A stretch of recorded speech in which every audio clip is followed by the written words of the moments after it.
Championships presented by Northwestern Mutual in Manchester, New Hampshire, where we'll send the first team into this year's Frozen Four. The top seed in the region, Boston University, the second seed here, the Minnesota Duluth Bulldogs. They both survived game one. And here's a look at how we got here yesterday. As we set up the brackets, BU Terriers surviving a 3-2 overtime win against the Yale Bulldogs. Minnesota Duluth in a total team effort, a 4-1 winner yesterday against their in-state rivals, the Minnesota Golden Gophers.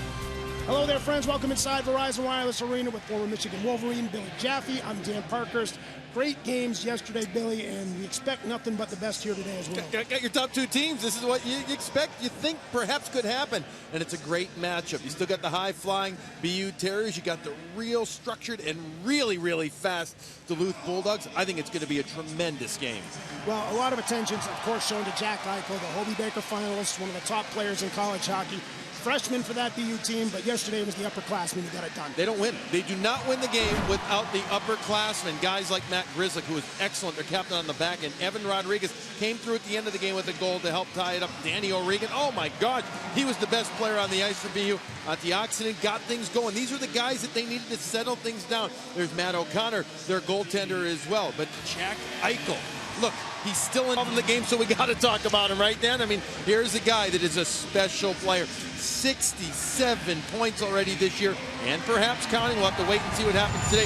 I thought he had an average game, though, Dan. I did. I thought he got better in the third period. His line overall got better. He gets the primary assist in overtime on the O'Regan goal. They did control the puck an awful lot, but at times, Jack Eichel wasn't what we always came to expect to see of Jack Eichel. But remember, this is what happened last week. He wasn't that good on Friday night in the Hockey East semifinals. He was dominant Saturday. Maybe the nerves settled things down, and he got going against Lowell in the Hockey East final. So the Eichel line gets better throughout the course of that game. UMD had four lines going pretty good throughout the contest, including 3 first-period goals, and they got off on the right foot, and they kept it going. Yeah, Camarisi, he was outstanding. Boy, how good was he early on. Tony has had an outstanding second half of the season. He is, he's been a rock for them. The way he's taken faceoffs, the way he has moved the puck, the way that he has used his speed. Tony has been just one of the better players in the NCHC. And Willie Raskop, too. I mean, Willie has been outstanding. You talk to Scott Sandlin, their head coach, and they say the way that he has moved the puck has been key to the success of the back end. He's probably the best playmaker on the back end, Dan, for the Duluth Bulldogs. Well, let's take a look at how Minnesota Duluth and Boston University plans for success, brought to you by Northwestern Mutual. They've got to have the same exact attack mentality that they had early on against Minnesota last night. And then the other thing is keep the D involved. I think this is a better, more mobile back end than people realize. This team is good from the back end, moving the puck up quickly. And for Boston University, well, listen, they've got to be ready from the start. No doubt about it, their first periods have not been good. Usually nervous on Friday nights in big tournament weekends. They get it out of their system on the second night, but they've got to eliminate turnovers. Turnovers almost crushed them last night. I had four big-time turnovers from the D to the forwards and trying to get the puck to the forwards in the first period last night. They were lucky that Yale didn't capitalize. Well, we'll find out who's going to be the top dog in Manchester and send a team to Boston in this year's Frozen Four. The Eichel line will get started here for the Boston University Terriers. Dominic Toninato will center the line to start things off here for the UMD Bulldogs, and we are underway. Johnson tries to clear that up through center ice. This gets knocked down. Casimir Kaskisuo, who played so well yesterday in the UMD net. Toninato forces this to the New Hampshire line. McLeod cleared ahead. O'Regan, who had that game winner last night, takes the shot here. Kaskisuo with the stop, and he holds on. Here's a look at Casimir Kaskisuo. His numbers on the season yesterday, a 31 save performance for the UMD Bulldogs, stopping 31 of the 32 sent his way. Not a lot of wasted movement, Billy Jaffe, we're told by his coach Scott Sandlin. He did a great job last night. I thought, as he fixed his mask right now after that first shot, I thought, even though he wasn't overly tested in the game, and 33 shots is a lot. A lot of those came in the third period by Minnesota, but it was the saves at key times in the first two periods, unflappable. Didn't seem to get rattled whatsoever. And for a freshman, and yes, he's 21, but for a freshman, didn't seem to let the moment get to him. Member of the NCHC All-Rookie team is Kaskisuo. Farley here. Shovels one out into center ice. Hustling ahead here, Cameron Easy. He gets a shot that goes up over the bar. Oxenman He scored a big goal last night to get BU finally off the schneid and on the scoreboard. And the kind of goal that they needed, gritty, dirty, in front of the net type of goal, instead of always trying to make these rink-wide passes at the blue line, stuff that BU just can't, you know, at times I think they're so skilled they can get away with things. They can't. They have to respect the game. Icing call coming up here as we look now at Matt O'Connor, Toronto native, the junior for this Boston University team. Yesterday, the second team All-Hockey East member stopped 21 of 23 in the victory against the Yale Bulldogs. 23 of his career 38 wins have come this season. In his last 14 then. His last 14 games, not bad, 13-0-1. You want to talk about a kid whose confidence has grown leaps and bounds from the start of the year to where we're at right now. This guy's got it going, and the NHL is watching. McLeod, a big slap shot here. That puck is sitting in the crease. Kaskasuo is able to find it there. Some heavy traffic right in front of him. Neither of these teams are what you would call dynamic on the faceoffs. They're not great. You're talking basically 50%. So that could be a key thing to keep an eye on tonight. Eichel's going to win that one, bring it back to the point, and the only right-hand shot on the BU blue line, and McLeod with the heavy shot, nice and low, creates a rebound opportunity. But again, Kaz, he's sharp. Back up to McLeod. Able to work it down deep. Toninato hit there on the far boards. Comes free for the captain of the Bulldogs and Kraus. High foul hit there by McLeod. Grizzly trying to work it free. Kraus ties him up. A couple of captains there battle in the corner. Eichel engages with Kraus now. High foul. Tied up with McLeod. Back to the point for Johnson. UMD doing what it did so well last night, engaging. Rodriguez has lost his stick over on that far wing side, but making the Terriers work hard at defending along the wall on their end. He did a good job. You get one-on-one with an opponent when you lose your stick like that. He used his hand to help communicate with his teammates, and now he got another stick off the bench. Yeah. Grizzly had the stick knocked out there, and we're going to get a penalty call here against UMD. There's David Quinn, the head coach of the Boston University Terriers, the Hockey East Coach of the Year, just his second season at the helm of his alma mater. It's a slash. I know that's the call. Going against Dominic Toninato, whose line may see an awful lot of that Eichel line. Granted, Duluth is the road team, but I wouldn't be surprised if we see that those two lines go head-to-head for a while. But he sits down for a slap. BU 0 for 5 in the game yesterday against Yale on the power play, but the third best power play in the nation at 26.2%. Oxenden has 9 power play goals on the year. This is the second power play unit to get things started, though, for the Terriers. Fortunato over to Hickey, a slap shot that was off the leg there of Susi, who went down, but he's back up on his feet now, but you can tell he feels it. Fortunato flips this over to Holman. Back now to Fortunato. Fortunato working his way in. Pass here for Hickey. Hickey, a shot. Save Kaskasuo again out at the top of the crease to make the stop. Fortunato does not have a good shot, but what he is very good at is puck distribution. Whereas number 4 in white, Hickey, has got a hell of a shot, and that's why he's looking for him at all times. Fortunato's able to come down the middle of the ice and make a little move to the middle, goes to his left, creates the opportunity. One time. Rodriguez played now to Grizzly. This is the top BU power play. Grizzly, the lone blue liner out there. Oxman plays up front, trying to provide some traffic. O'Regan gives this to Eichel. Eichel to O'Regan. Back to Eichel. Eichel tried to thread that through to Grizzly, but it was off a skate and now worked out to center ice. Hustling ahead here, Kuhlman. Now O'Regan.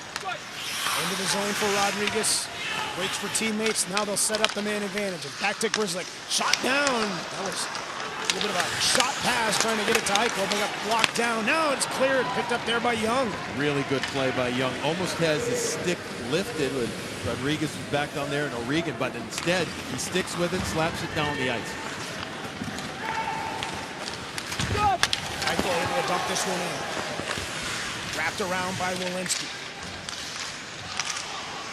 Bowman trying to work it free on the boards, but that's dug free by Crandall and sent down the length. Just 10 seconds left here on this first BU power play chance of the game. There's a giveaway at the line, and it's Osterberg who clears it down. Fortunato here as the first BU power play goes by the boards. His pass up through center ice.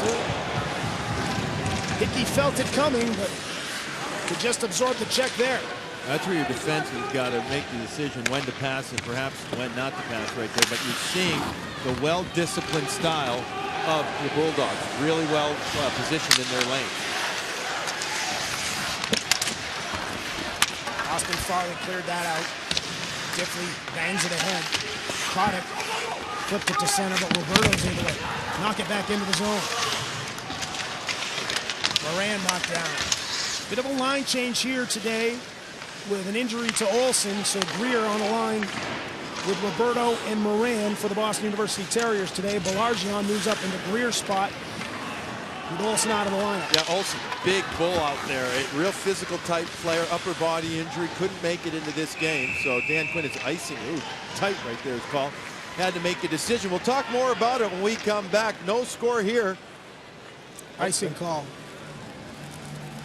So we'll go back and take a look at the check here at the blue line as the Terriers and Bulldogs scoreless here in the early action. Yeah, you see, Fortunato's going to get pressed. He gets pressed up the ice there by Kuhlman, and now he's got to make a decision, Fortunato does, with the head up.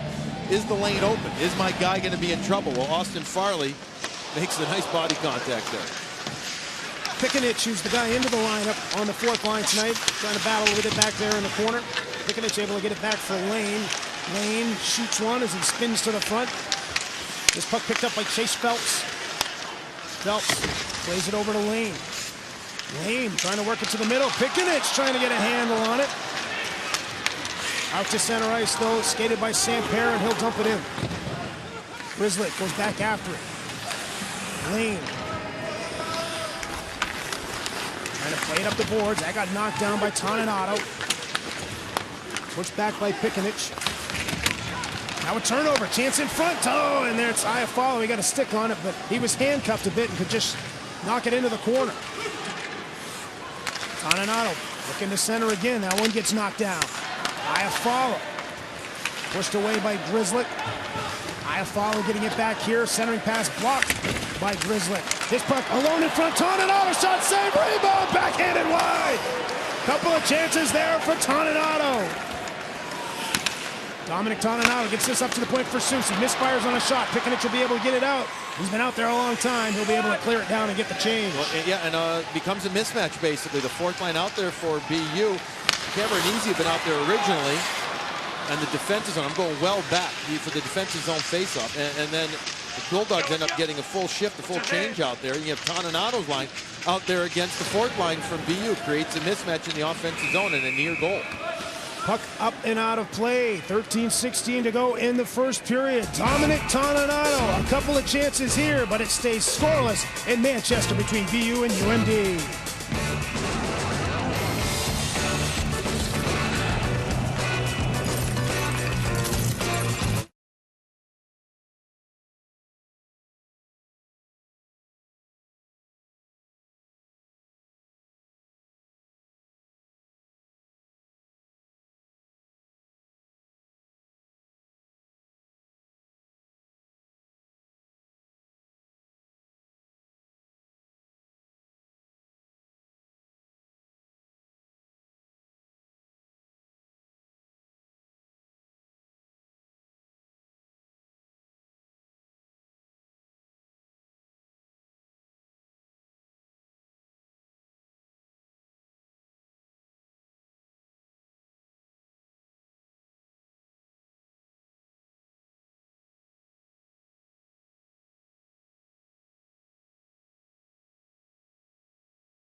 Matt Schick, Dave Starman with this update. Midwest Regional semifinal in South Bend. #1 overall seed, Minnesota State Mankato down 1-0 to RIT until Teddy Bluger on the power play. Tommy Ward at Shattuck St. Mary, their head coach, must be pretty proud of his alum who let that one ride.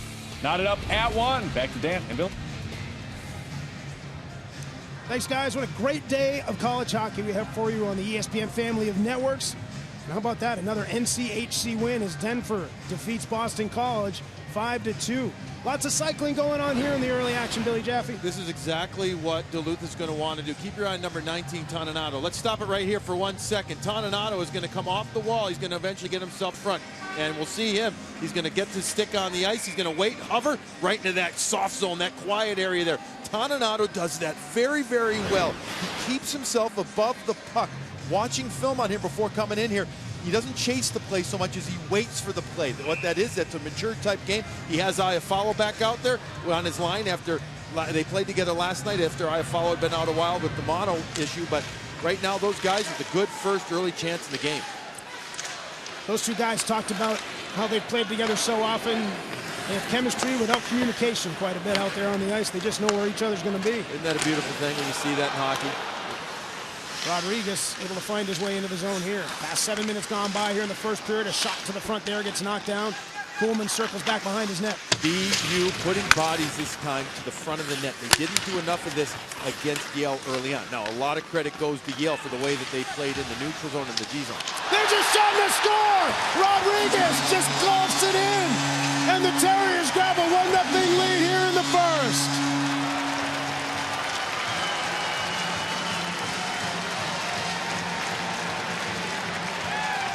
Duluth is going to try and hack this puck out, and instead it ends up getting hacked into their net by that guy. Rodriguez with a smile on his face, but BU getting pucks deep. There's a good forecheck by Rodriguez, eliminating the opportunity to get the puck out. And then when Farley can't get it out here, it's kept in by Fortunato, the smallest guy on the ice. Literally the smallest, not afraid of the smallest guy out there, keeps the puck in, and then spinning, turning, whacking at the puck is Rodriguez for one of the more, let's call it, unusual goals that we've seen so far. Second goal of the weekend. Now a 9-game point streak for Rodriguez. At a good time of year to get on a hot streak.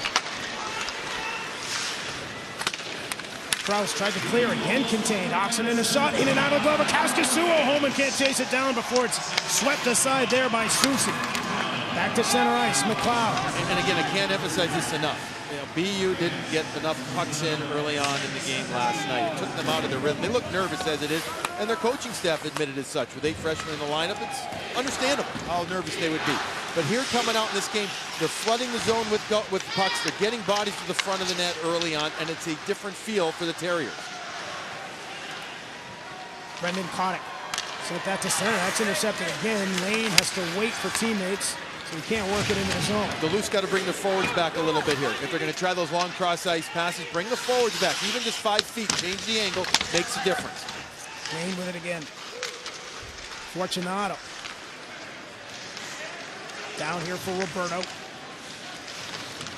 Puck pushed up. Crandall will be able to get it to center ice. Osterberg works to neutral. Played it back over for Crandall. Tried to drag it through Fortunato, who got a stick on it. Crandall here. Fortunato knocks it away. Clear.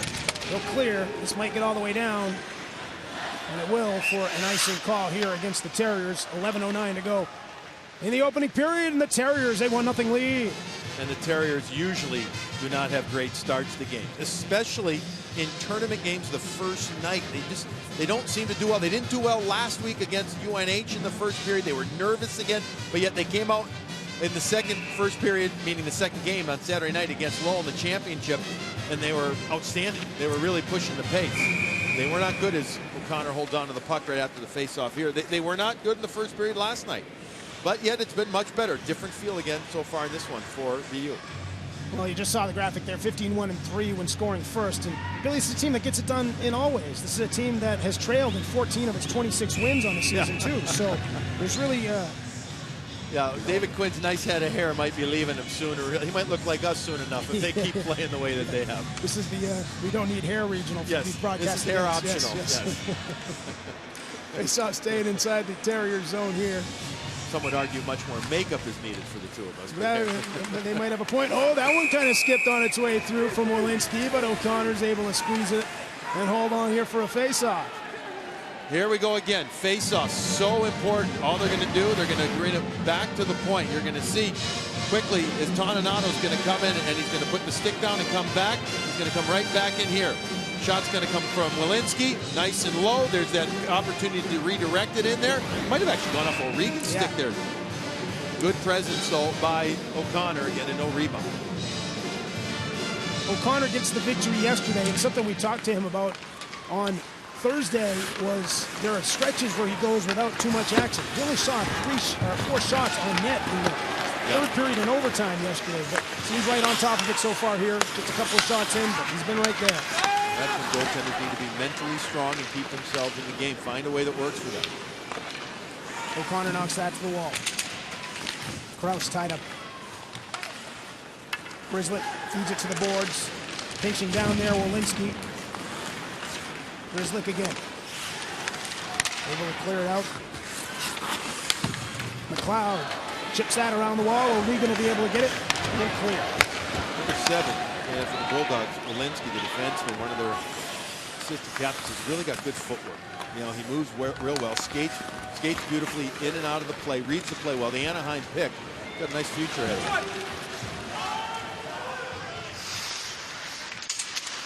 him. Midway through the first here, Fortunato comes down the wall. Puck cleared past him. Hickey's going to go back after it. And we'll get an icing call here against the UMD Bulldogs. Take a look at all the draft picks in this one as the Terriers, with 7 draft picks, including J.J. Pickenich, who didn't play yesterday but is into the lineup tonight. Minnesota Duluth, 4 NHL picks. And, of course, this Terrier team with a lot of draft-eligible players as well. Yeah, probably 4 guys that will be picked. This is one of those games where many people, pro scouts included, have big-time interest in watching. There's a lot of potential in this game that we'll be seeing playing in the next level sooner. Belargian gives this to Oxenden. Oxenden across ice feed that bounces over Homan's stick. Farley tied up by Fortunato. Kuhlman able to knock it to the corner. Carson Kuhlman here finds a little bit of space, tries to walk to the middle. Holman got a stick on it there. Back at the point, Soucy had a power play goal yesterday. That shot through traffic and into the glove of O'Connor. A good save by O'Connor, and before that, an almost goal as well for BU. Oxenden, after Belargian hunted pucks down, just can't connect to the other side.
The NCAA Hockey Championship is presented by Northwestern Mutual.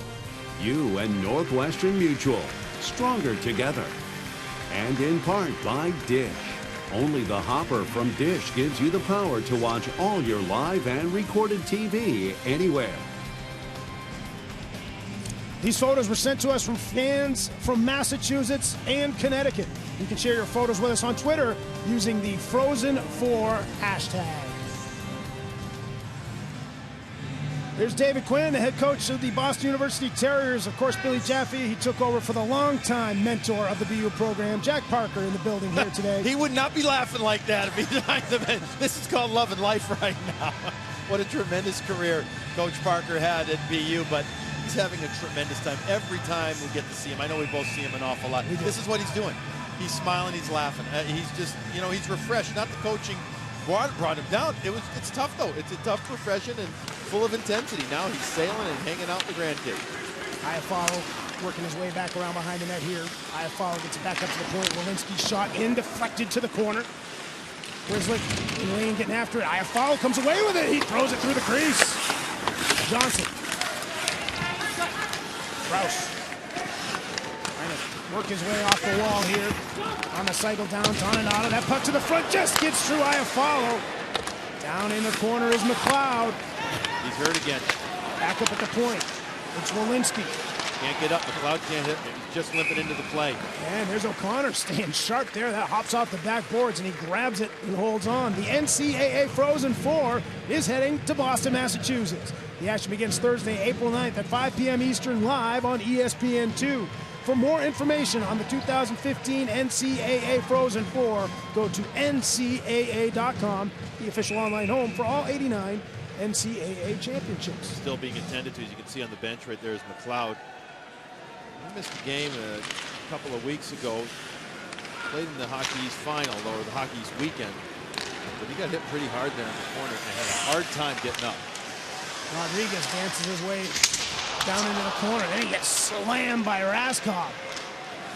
That sends the puck back the other way quickly, and Raskov, who was such a big part of the win yesterday for UMD, right up with the play. Part of what I consider a very mobile D2.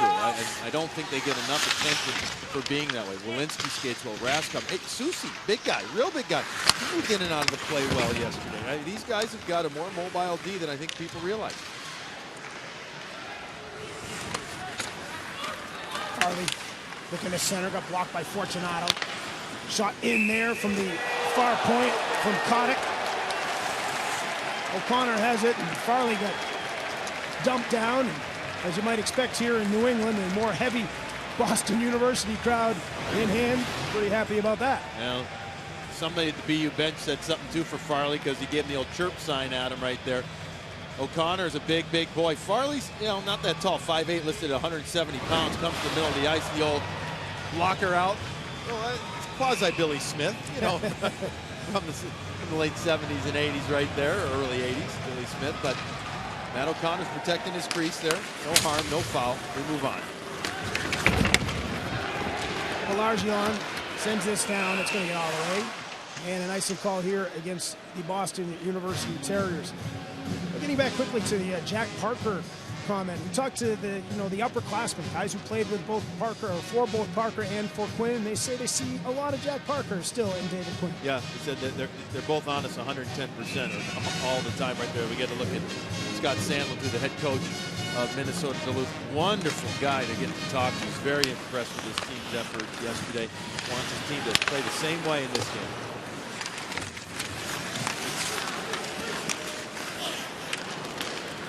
Around the far side, this is Raskov who sends it down into the corner.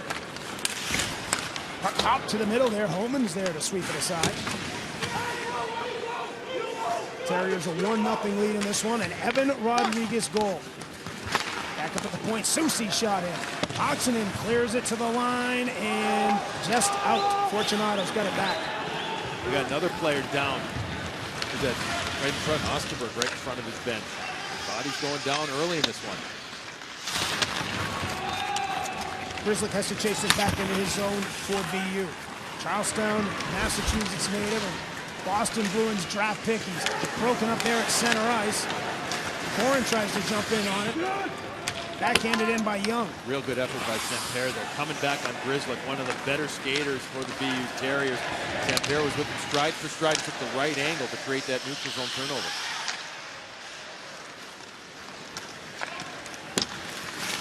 Corin played it up the board. Sampere and now Dukowski at center ice. This gets back for Brendan Kotick, the junior defenseman. He works his way all the way up into the offensive end. Centers one, and oh, that just barely slid past Austin Young. Grizzly. Given back for Diffley. Diffley's long up ice feed here. Phelps able to dump it in. Mike Moran playing in his 100th career game today for the Terriers. He has it. Gives it to Fortunato. And down now for Phelps. Pikanich. Tied up. Bulldogs out to center ice. Farley swings it over for Cameronese. Goal and an assist yesterday for Tony Cameronese. Shot there, stopped by O'Connor. And now Cameronese tries to get it back up to the point. But Johnson had moved to the middle, and that pass gets all the way back down to the UMD zone. Farley played it to center. Bowman, some speed up the left side. Back towards Farley. That's broken up, and here comes Eichel. Eichel and Rodriguez. Eichel waiting for teammates.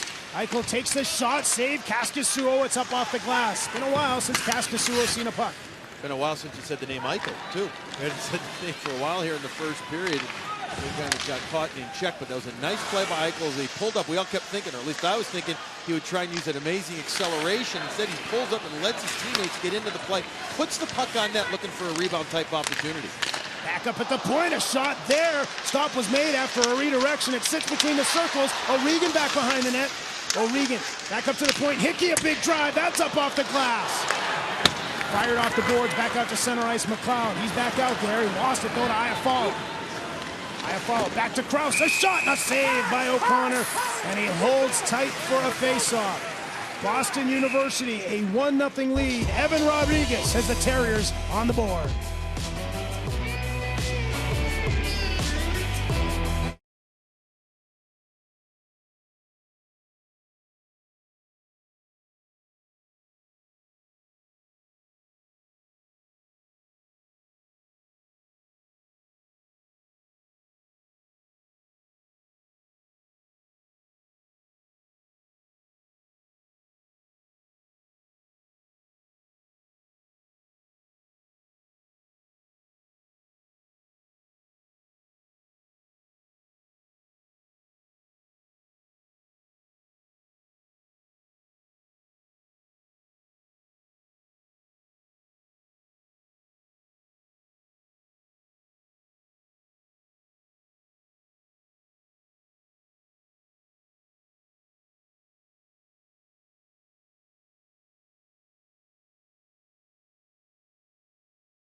Starman coming your way just a few moments from now on our first intermission report.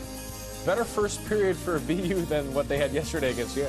Absolutely. Got their legs going. They're doing what they do. I think Minnesota Duluth is doing what they do. BU is great on the walls. And Duluth is getting to the net with chances. Update you on what's going on around college hockey as well as the race to the Frozen Four continues. Okay? Back here at Verizon Wireless Arena, Dan Parker's Billy Jaffe. Great to have you with us as the Terriers, a 1-0 lead over the Minnesota Duluth Bulldogs. Take a look at the head coach of the Bulldogs, Scott Sandelin. Of course, leading the Bulldogs to that 2011 National Championship. Billy also, he was the 2004 National Coach of the Year, Spencer Penrose Award winner. That year, he brought his team to the Frozen Four in Boston. But the NCHC this year, UMD, of course, a member of that. It's really built up that league this year, great league, and it's set up the Bulldogs and all the NCHC teams for such a great run here in the tournament. Well, they've had so much good competition this year for Scott Sandlin and his team. And talking to him before the game, he mentioned how, you know, getting prepared for a team like BU, he says, look, we've seen so many good teams all year long. 11 consecutive weekends leading up to, they had last weekend off after losing to Denver, but 11 consecutive weekends in games against the NCHC teams. We've seen a lot. We're prepared for this. They have the toughest schedule, the #1 ranked toughest schedule this year in the land, did the Duluth Bulldogs. It's good stuff getting you ready for the tournament. Iafallo going in against Grizzly. The NCHC teams so far 4-0 in the NCAA tournament. This is a battle between the NCHC and Hockey East, the Terriers, the regular season and Hockey East tournament champions as this puck goes up off the glass and up out of the way. The NCAA Hockey Championships continue in the West Regional Finals, and every team is battling for a spot in the Frozen Four. The NCAA Hockey Championship Regional Finals continue at 9 with St. Cloud State versus North Dakota on ESPNU. And as we talk NCHC, let's talk about that. 2 NCHC teams, they're guaranteed that league to get at least one team into the Frozen Four. Matt Vick and Sean Ritzling will have that one later on. You know, some of the NCHC teams didn't have the most wow records. You know, you look at them, a couple of games over 500, but it's, you know, as we all know, pairwise now, that's how they use it, the strength of schedule and pairwise to get into the NCAA tournament. And all these teams are playing such difficult schedules all year long. I mean, when you have that kind of prep, and you understand pressure. And by the way, that's why a team like Duluth was unable to sweep this year. Right. Because every weekend in that conference was so darn tough. I mean, that sets you up for pressure situations because you're used to it. And the tournament, understatement of the day, is pressure situations. He's not the best hockey analyst in the business for nothing, folks. Thank you. Good night. Face off here inside the Terrier zone. We're going to get a false start here, so we'll reset that. So now, Toninato line not out there against Eichel. They put out the Thomas line, who, by the way, I thought had a nice game yesterday. Real consistent hockey along with Osterberg and Crandall. Played well. They had a few good shifts in that first period when the game wasn't quite in Duluth's favor yet in the first, but about halfway through, or a little less that or so, Jared Thomas and his line went out there and created some havoc. Crandall shot. Walker aside there by O'Connor. Susie now at the point. That one got blocked down by Eichel. From neutral ice, this will be backhanded up and in by Raskog. Here comes Hickey. He's broken up by Crandall. The puck went right back to Fortunato, and he's able to send it down.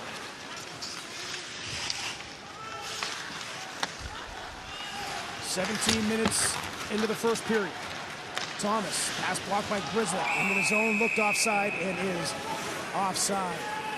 So under 3 to go here, and a little extra going on. Jack Eichel from the Boston University Terriers out there on the ice at the moment. One of the Hobey Baker finalists, certainly one of the favorites for that award. Great list of players there. We'll see some more in action throughout this tournament. Joey LaLeggia's Denver team picking up a win earlier today. We saw Mike Riley here at the Northeast Regional last night, and Jimmy Vesey for Harvard. And how about North Dakota? Yeah. Zane McIntyre Zane going. McIntyre. How good's he been? One of the top goaltenders Boston in college Bruins. hockey. Right, Yep, Bruins that's right. property.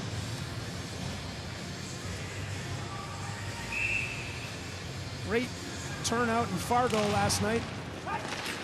It's funny, we had a 3-2 overtime win in our first game here yesterday. We had a 4-1 win in our second game yesterday, and we're the same exact scores out in Fargo last night. 3-2 overtime first game, 4-1 win in the second game.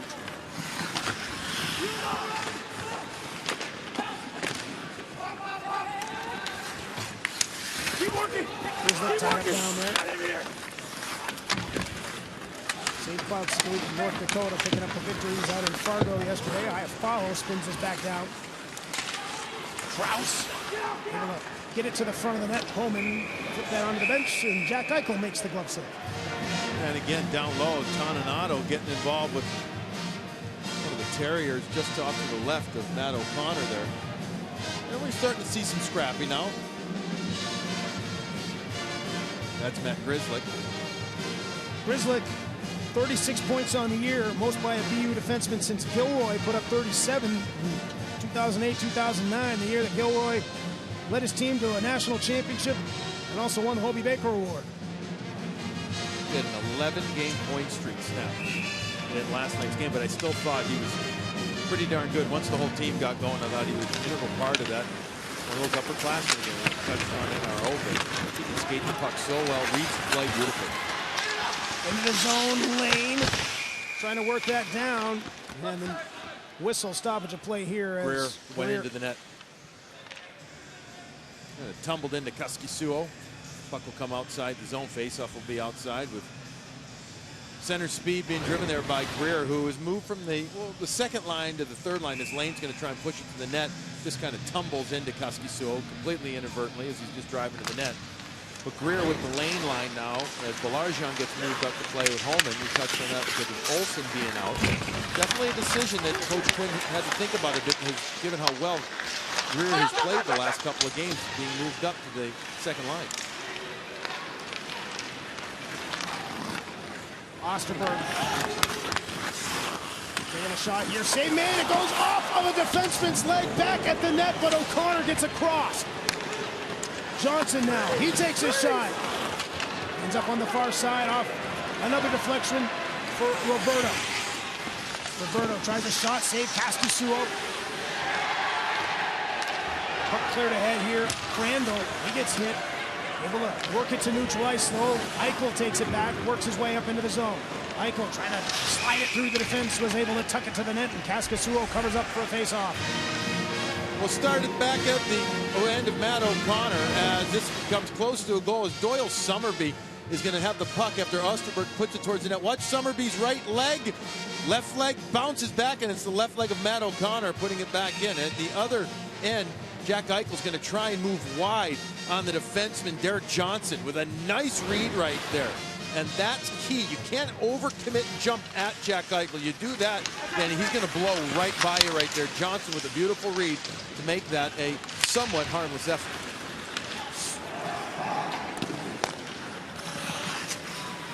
Brandon Hickey plays this through. Rodriguez redirects it in. Andy Walensky plays it around for Johnson. Diffley will have to go back to his blue line here. O'Regan sent into the zone. Final minute of play here in the first. Johnson sent to center. It's intercepted by Rodriguez. Able to get it across the line. Balargian gets it here. Eichel in front. Able to get a stick on it, though he's tied up a bit by Krause. Steered it wide. Back at the point. Another shot here. Kaskisuo able to find it with the glove through some traffic right in front. And with half a minute to go here in the first to face off inside the UMD end. All right, here's Johnson moving it up. Now let's stop it right there. Johnson right now, he's here. He's going to step up because he's afraid that Rodriguez is going to get the puck. Instead, he steps up and he misses him. Remember, seconds ago, he waited just that that millisecond for Eichel to come at him right there, and then he stick to the body right there. Well, Scott Sandlin will remind him. His coach will remind him. Folks, guys, let's not jump at these guys. Let's actually, at times, give him the room and then go at him in the right way there. Sandlin, a former defenseman, was going to talk to his crew about that because he didn't want his crew gapping up too quickly on them because guys like Rodriguez and Eichel will blow by you.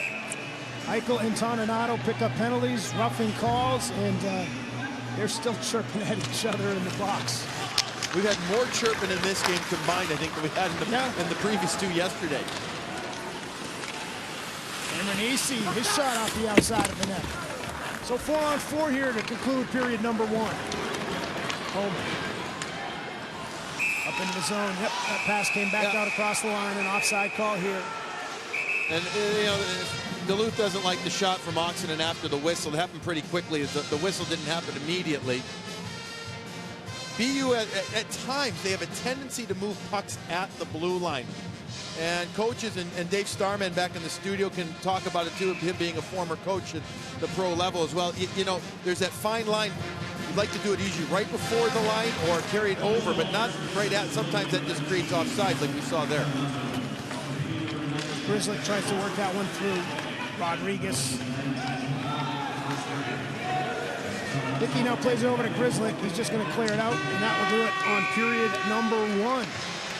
Well, Billy, the Terriers get the first goal of the period, but pace of play, both. Yeah, both similar. Yeah. They got it. They both got it going. BU obviously with a much better start than they had in their semifinal game. Meanwhile, Duluth, nothing seems to really rattle them. They started getting some flow. Remember, earlier in the period, Toninato had a good opportunity. No goal for them, but I would not be disappointed if I was Scott Sandlin with their effort. Take a look at the only goal of the opening period of play. It was for Evan Rodriguez, not your typical goal that comes from the BU top line. No, and the puck is going to be kept in, well, right there by Fortunato. And fortunately, that puck bounces right to Evan Rodriguez. And I guess you would call that a timing swing right there. Yeah. It was not a swing and a miss. It was a swing and a hit. Goes past Kaskisuo and makes it the only goal of the period. Dan Parkerson, Billy Jaffe here upstairs. After the opening period of play, we'll have 1:26 seconds left of 4-on-4 time. When we get things going in period number two, we're going to be joined here at the end of the first period of play by Willie Raskob, the sophomore defenseman out of Hastings, Minnesota. Willie, I know you're down 1-0, but pretty impressive pace to that first period for your team. Yeah, we're a quick team, and so are they, so this has been a fast-paced game, but we got to get the puck moving forward a little more. Their D are pinching hard, so we got to be getting pucks through them and get our feet moving. Yesterday, you guys seemed so loose and confident in that Minnesota game. Is that the way you guys have focused for this weekend, just making sure you're out here playing your game? Yeah, in a weekend like this, you're usually playing new opponents, so you can't usually worry about the other team. You got to worry about your own game, make sure you play the best your team can play, and hope for the best at the end of the game. Willie, thanks very much for being with us. Good luck to you here the rest of the way. Thank you very much. So that's the end of the first period. Boston University grabs a 1-0 lead. We'll head back to the studio. Here's Matt Schick and Dave Starman. Thank you, guys. Welcome into our first intermission report. BU with the 1-0 lead on Minnesota Duluth. Matt Schick and the aforementioned Dave Starman. Again, BU gets on the board. Much better start today than yesterday. What's been the difference for the Terriers today? I think the first thing is that they came out in this game and they played a little bit more relaxed than they did yesterday. They get past that first hurdle of that proverbial #1 seed game you should win in the national semifinal. Now they got a game under their belt. Plus, you're always better in game two. Your equipment's a little damp and you feel like you just had it on. You feel like it's a continuation of the game before. That momentum that you took out of the game before comes with you. Now, I think in this game, both teams have established what their identity is. You look at Minnesota Duluth, they've been able to come in waves. They've been good defensively. They've been able to get some chances to the front of the net. They've been able to get pucks out of corners and win some races. I think for BU, they've been able to use their size up front, their strength up front. I think their defensemen have been able to push the pace. So it's interesting when you look at a first period that has gone the way it has. The goalies have been a factor, but I also think that both teams have gotten across what they are and what they want to do. And Evan Rodriguez, senior there on a fairly young team there for BU, gets it going again. He was +2 yesterday. He's +1 so far with a big goal. You know, winning races and extending plays is such a huge part of this game, and BU was perfect there as they win a race to the puck on the wall. Defenseman keeps it in, and Rodriguez just kind of turns and chips it towards the front of the net and caught Kaskasua by surprise. The key on that play is Rodriguez. He could have came back through the middle hard, back check, because possession was undetermined, but he waited. He crept out of the zone instead. He kept an eye on the puck. When he saw that there's a chance it might come back his way, it just happened to come to him and he was ready. But it was all about the mental part of the game. Hey, do I abandon the zone or do I sit tight and see what happens with 4 other guys back? I love the hockey sense. I love the decision that Rodriguez made. Veterans make those moves, especially when they trust their defensemen. BU 8-0-1 this season when leading after the first period. That's what we have right now, 1-0 on Minnesota Duluth. Again, both teams fighting for a spot in the Frozen Four in Boston, which begins national semifinals on April 9. 2 other teams going to punch their ticket? Well, hoping to today, 9 Eastern on ESPNU. It is North Dakota, the #2 overall seed, taking on St. Cloud State, a St. Cloud State team that had to work hard, not only to win yesterday, but to get into this tournament. North Dakota team that's been here now 13 straight tournament appearances, the longest active streak, and these teams have a long active history. How does that play into this one? I think it plays into this one very well because of the familiarity report. I love Bob Motzko's line. I don't need a scouting report on North Dakota. Of course he doesn't. He saw them 7 days ago, and then he saw them 3 weeks before that. I mean, this team will now play their 4th game in about a month against each other. And I thought the 2 games that they played in North Dakota, the games are really good. They were tight. They were nip and tuck. North Dakota was a little bit more opportunistic. They won some more races. They came up with a few more battles than they needed, than St. Cloud State did, and they won the games. In the game at the NCHC semifinal, it was kind of reversed. St. Cloud threw a defensive gym at him and won the game. So we got 2 regional finals today. The other 2 regionals beginning their semifinal rounds today, including in the East. Boston College and Denver. There's Joey Legia getting it going early. Hobie Baker finalist showing why. Game-changing impact defenseman, Joey LaLeggia. He's got an ability to get shots to the net. He can defend. He can play offensive. He can move the puck. He can shoot the puck. This guy is an absolute gem for Denver. His 14th of the season, and then there's Mike Matheson. The captain puts that one home. Couple of defensemen getting on the board early, and then end of the first, key play here. You just can't give up a goal in the last seconds of a period. It is such a momentum killer. What a kick in the shorts for BC, who had a pretty good first period. They were checking to see whether or not the post would come off. It's a good goal, and Denver really kind of had the flow going at that point. Trevor Moore with that one. It's 2-1, and then Tom Arnold, the captain, getting that one to go. And I said, Tom, it's Grant. We'll call him Grant. Tom is an actor. Denver 5-2. His first goal this season as a captain. He put on quite a show as well, so you can kind of have a little Hollywood to him. He is a real inspirational leader and the big cog in what they call the mash line for Denver. Had 3 goals in 113 career games entering the tournament. Added an empty netter as well. DU exacts some revenge on BC, which took down the Pios yesterday. BU up 1-0 on Minnesota Duluth. We are at the first intermission.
Austin Zarnik, Miami University, getting set. He's got 7 goals in his last 6 games after just 2 in his first 33. You're going to laugh. His teammate said, Austin, we know you can pass. Shoot the puck. And guess what? He's scoring a lot of goals. I guess I'm supposed to laugh. Minnesota State taking on RIT, #1 overall seed. Took a power play in the second to get on the board. That was a nice power play as they move the puck around. Just a good bomb from up top. And RIT and Minnesota State tied 1-1 as Jordan Ruby channeling his inner Jared DeMichael. They are entering the third period again. They're at intermission. Actually, they're in the third period right now, tied at 1. Again, that one on ESPNU. Nebraska, Omaha, and Harvard coming up 7:30 p.m. Eastern Time. Again, Midwest Regional getting underway. Both of these regional semifinals. Right now, 2 regional finals going on today, including between BU and Duluth. Evan Rodriguez giving BU a 1-0 lead. Second period coming up.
This just in, after 17 seasons in Austin, Rick Barnes is done as head coach at Texas. That, according to ESPN's Jeff Goodman and the Austin American-Statesman.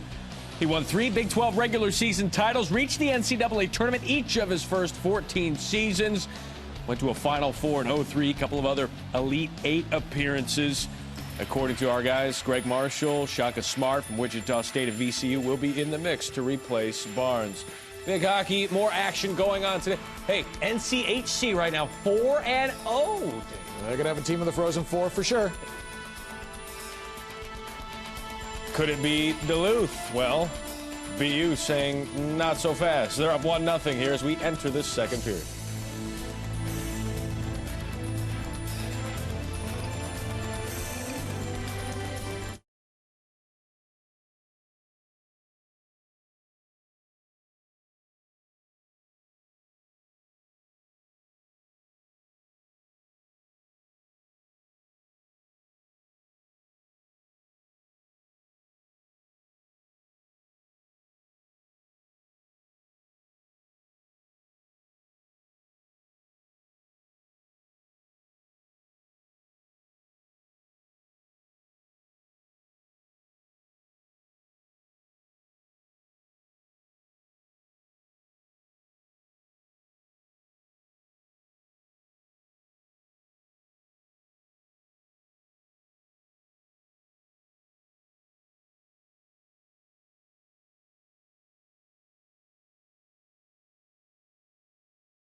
Welcome back to the NCAA Hockey Championships presented by Northwestern Mutual.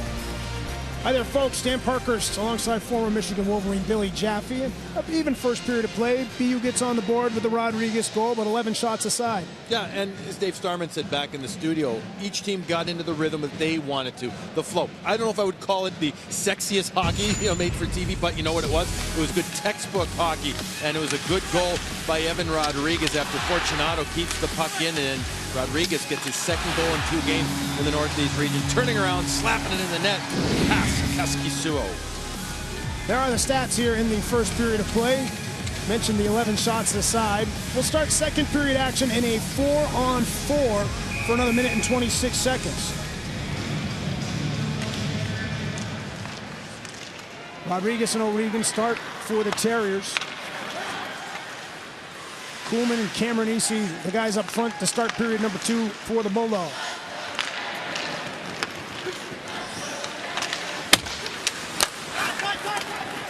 Puck gets down into the corner. Trying to jam it up out there is Raskov. Diffley going after it. Trying to walk down low here, all the way to the front. Stop made there on Corin by O'Connor. Back at the point. Raskov shot, score! It slid up to the top of the circle, and Raskov blasts it home. It's a 1-1 game. We talked at length in the first period about the mobile D that gets involved for the Bulldogs, and you need another example? Look at Corin. He's going to dance his way down the side, drive into the net as the wall to the front of the net is open. Nobody taking him right there, and then what happens to O'Connor? He ends up getting caught off to the right side of the net. Does he get caught up on one of his defensemen right there? Oh, it's Rodriguez. He gets caught up in Rodriguez's stick and skates, and he can't get back. He ends up overplaying it off to his stick side. It leaves the other side wide open as the puck comes back to the point. And the guy that you just talked to, Willie Raskov, puts the puck in. Well, 4th goal of the season for Raskov, but 2nd goal of the weekend. Hickey fired in off the glass. 1-1 game here now is Oxenden. We still have 4-on-4. Oxenden tumbled down there. Puck comes over near side. Crandall. Thomas at neutral. Between Willie Raskov and Willie Corin, I guess you'd say they gave him the Willies on that shift. It's awful. I understand that. It's awful. I don't know how to comment on that one. Yeah. Into the zone guy, so I just won't. Crandall works his way in. Keep working. Puck gets knocked back while Crandall tied up there with Hickey. Hickey able to push it free to Oxenden. Oxenden works it to Fortunato. Toninato and Eichel come out of the box. So we're back to even strength 5-on-5 here in what is now a 1-1 game. Diffley cleared that in. Toninato at center. Able to steer it deep in the BU zone. Eichel trying to get in after it. Diffley didn't see Iafallo coming, but Diffley's able to send it to Belargian. He clears it up and out center ice. Dump back in here. O'Connor. Diffley, that's taken away by Toninato, but his centering pass is blocked by Eichel, who's out there at the moment with Belargian and Lane. Raskov a takeaway. Plays it over to Krause. His shot wide! Picked up here. Toninato wants to wrap it around. Diffley just has to throw it away. Raskov. Off for Iafallo. Diffley sees it over on the far side. He'll chase after it and clear. Raskov again, an integral part for the Bulldogs, reading the play from the wall, keeping things going down low. And O'Connor, he's getting a little too much movement in his crease area. He needs to settle it down a bit. Caught it back at his line. Played ahead. Oh, Eichel gets a stick on it. Roberto works his way in. Gets a shot away here. Kaskisuo just came out of the net to calm it down and into the corner. Kuhlman on the go here for UMD. Taking away Roberto. Tried to force it up and out of the zone, but that hit Cameron Easy and stayed alive here for the Bulldogs. Moran able to clear it out. McLeod cleared it over. Grizzly sends it off the wall. Winds up back on the stick of Grizzly. Plays it this time to Roberto. And he'll send it in. Caught it. Tied up down there by Phelps. Over for Lane. Lane sends it down low. Pickenich goes back behind the net. In front for Lane. He scores! It's Matt Lane, the junior forward out of Rochester, New York. And the Terriers are back on the top here. It's 2-1. What a really good cycle. Getting in on the forecheck. Chase Phelps is going to push the play behind the net as he's going to push even more. Look at the support coming in. Pickenich is going to read the play. So does Lane. As they start getting into that triangle formation, there's good separation right there. What a nice pass there from Pickenich going back to Lane. Little no-look pass over the shoulder. Corralling the puck on the forehand is Lane. And the junior out of Rochester, New York gets the goal. They're going to look at it. I'm guessing they're going to look at it and see if there was any contact with the goaltender. Naked eye up here, I don't think so. But replay from overhead might show it, should show it better. He has control of it. Pushing it in, he gets bumped a little bit from behind. I think that's a goal. I think that's a goal. Corin does make some contact with Lane. Does appear like there might be some contact with the pad. But he already had complete control of the puck, I felt, coming across the crease there. I understand in college, goaltenders protected even more.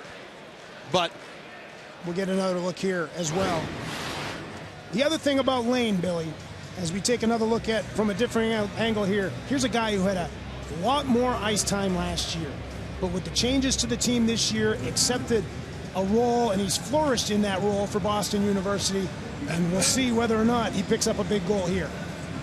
Listen, if this isn't a goal, as far, I mean, there's contact with Corin right there, right? And he comes across. To me, this is a hockey play. It's got to be a good goal. Yes, I was going to say, and I get it, and I respect it in college. They watch out for the netminder an awful lot. But if that's not considered a good goal, then issues. Just saying. But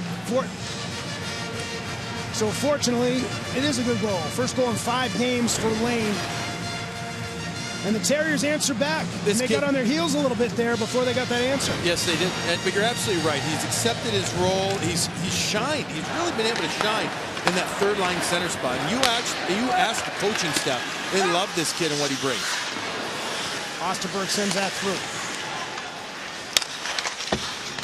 Fortunato got a stick on that one. It comes free here to Osterberg. Tried to center. That one deflected. Johnson played it back to the corner. Fortunato sends it up the wall. Roberto trying to chop it out. Fortunato goes back after it here.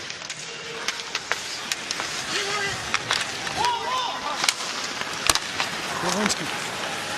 Over to Johnson. That got down in front, trying to jam it in there. O'Connor trying to hold his ground right on the doorstep is Justin Crandall. A good battle by Crandall in front of the net there. Battling it out, trying to get positioning in front of Matt O'Connor. The puck, I think, was a little bit loose to the side of O'Connor as well, and then the referee blew the whistle. But a real solid battle from Justin Crandall, the senior out of Lakeville, Minnesota there. He's going to get on the strong side, or the weak side, that would be of Matt Lane, as the puck is right there behind him coming in. Hickey helps out too. I like Crandall's effort. You can see his reaction. He can't believe it that he couldn't get to that loose puck there sitting behind Matt O'Connor.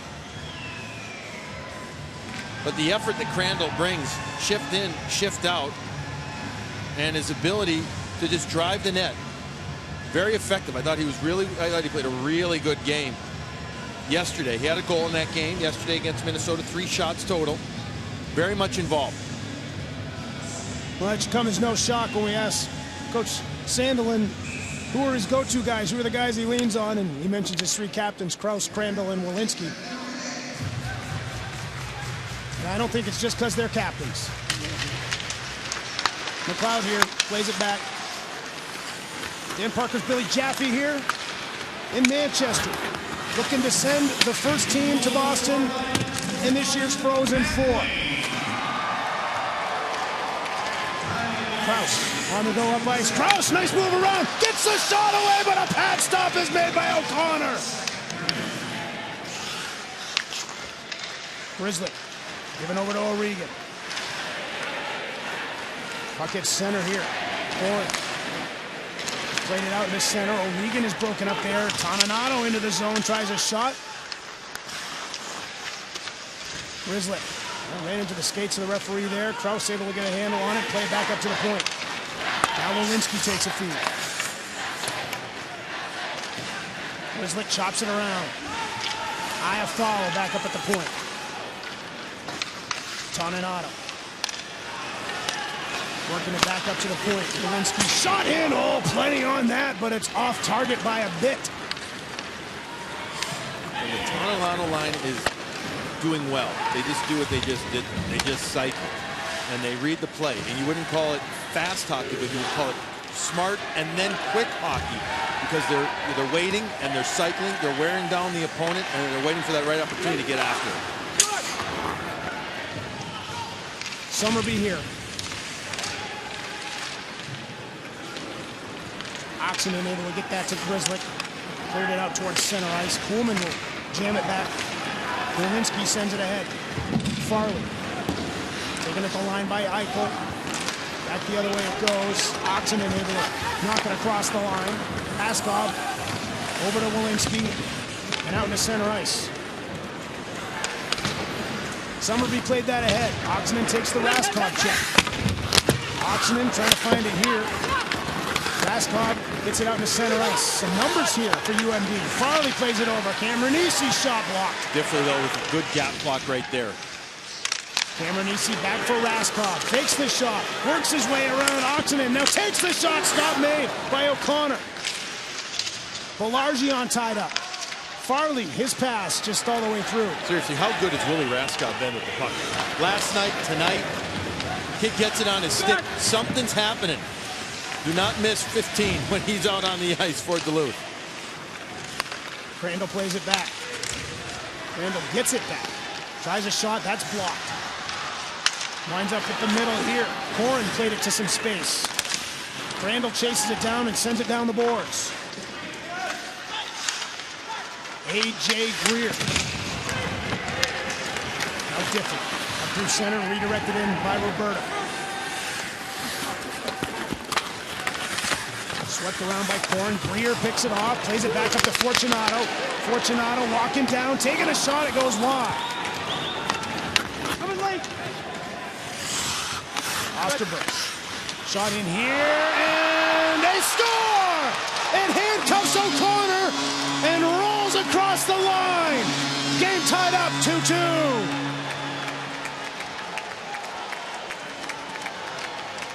Matt O'Connor gets caught on the first goal outside of the crease and gets locked up with one of his own players in Rodriguez. And here, he just loses this one.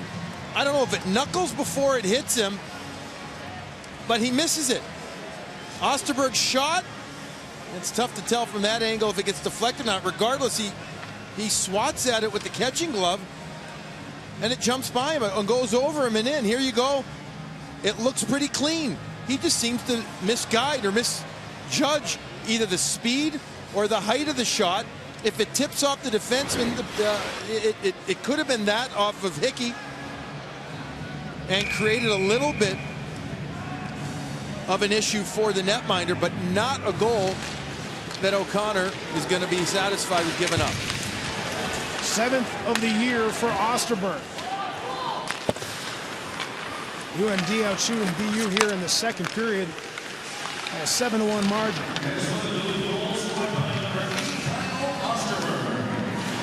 Summerby.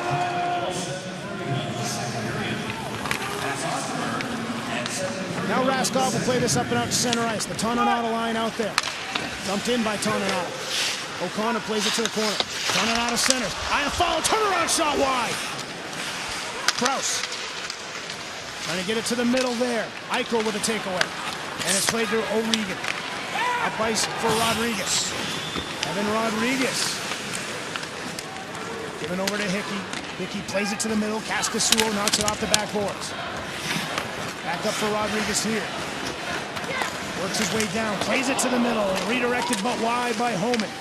O'Regan finds it. O'Regan's turnaround shot blocked down. That puck pushed away by a sliding Kaskisuo. Up to center ice, Kuhlman. His shot in, gloved down by O'Connor. A 1-0 BU lead after the opening period, but 3 goals here in the second period of play. UMD tied it up. BU took another lead, but we're back even in Manchester.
Kyle Osterberg is going to move himself to the middle of the ice. Folks, I want you to end up watching the stick right here of the defenseman, Hickey. He's going to turn it to the inside. Watch, he turns it to the back right there, the backhand. That provides the ramp effect for Osterberg's shot.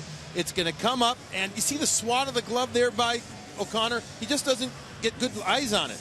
I still think he should have had it, but now you can see that, yes, clearly it does get ramped, and it just deflects enough or ramped enough that it impacts the vision, the perception, that perhaps the depth perception is the best way of describing it, of Matt O'Connor.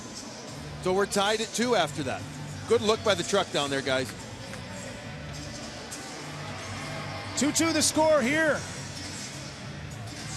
Which team heads to Boston? A long way to go to decide that one.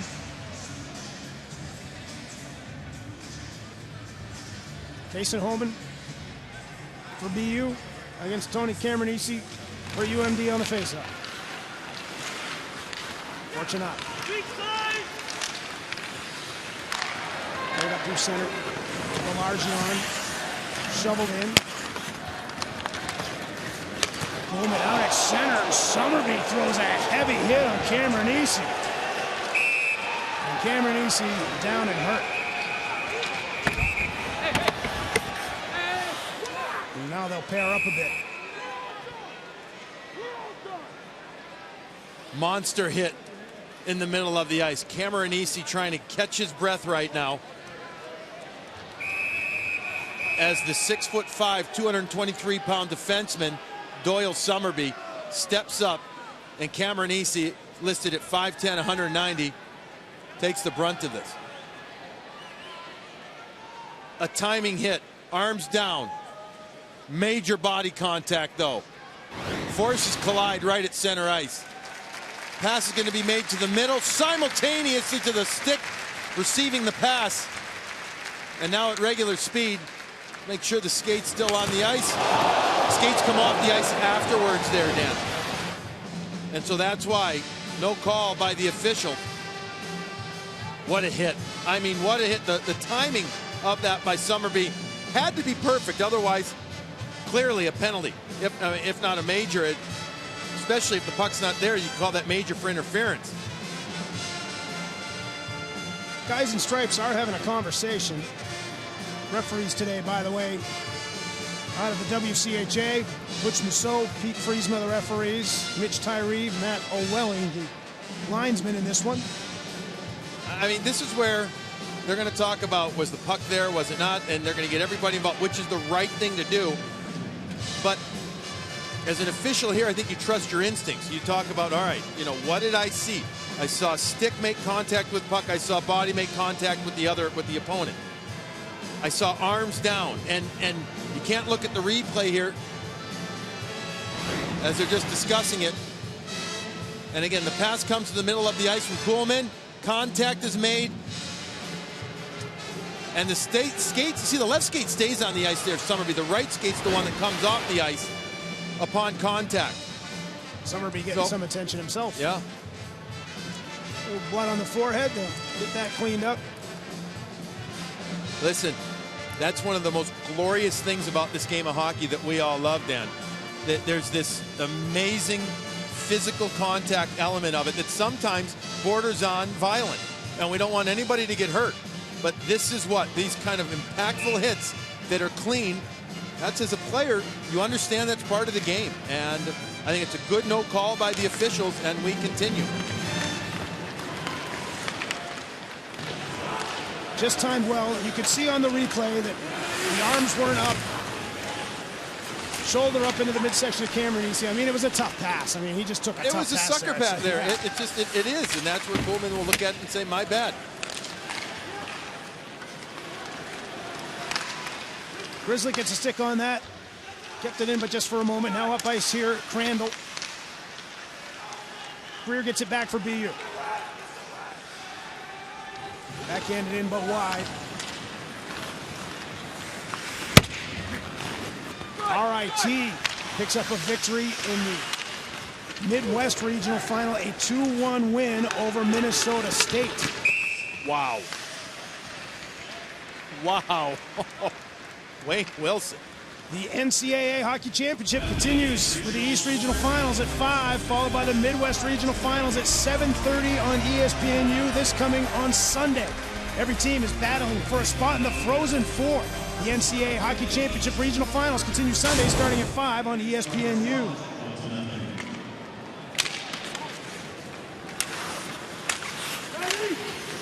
So a big win for Atlantic Hockey, picking up a victory against the top overall seed in this NCAA tournament.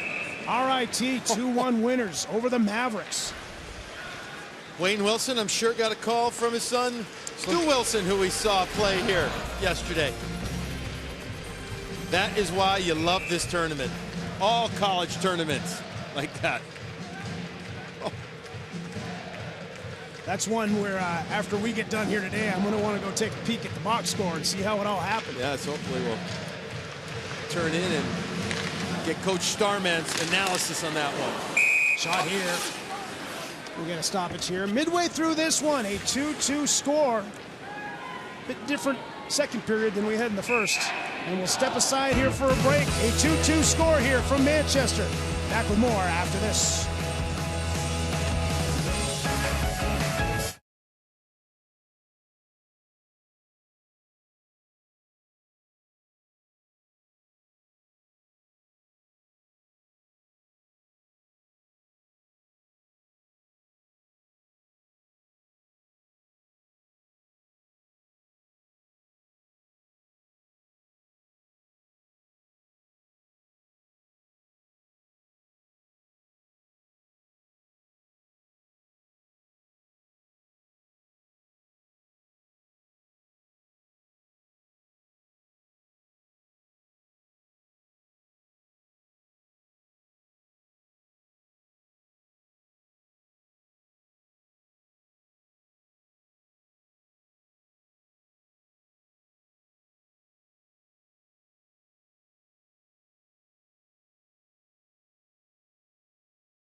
Two-two the score here in Manchester.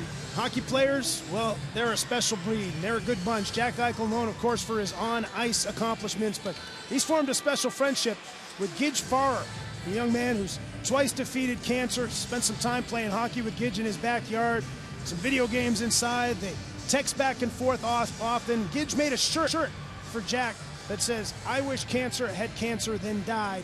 And that's a shirt, Billy Jaffe, that Jack Eichel wears under his shirts during pregame warm-ups, getting ready for the games.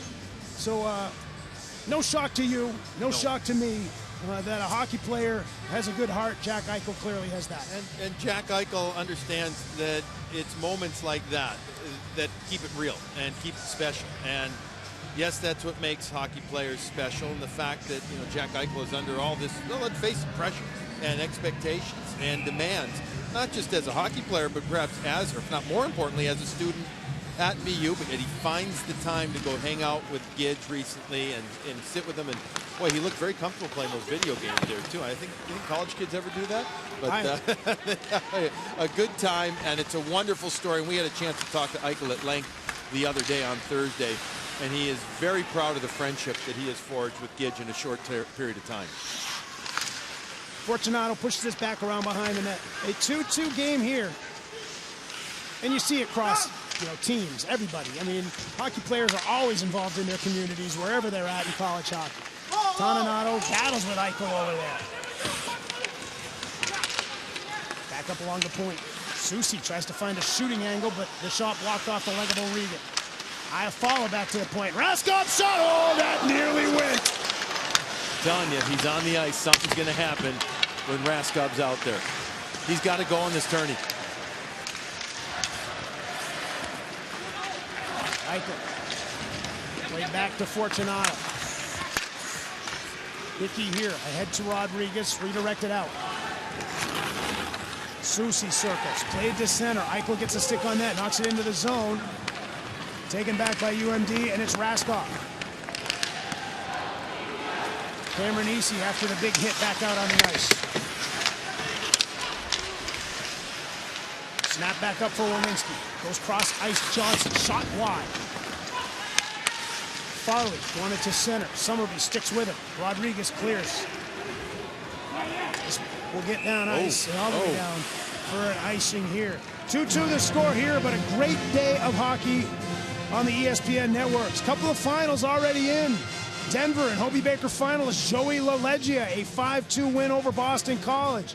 And as noted just a short while ago, the 4th seed in the Midwest region, RIT, 2-1 victors over the Mavericks of Minnesota State.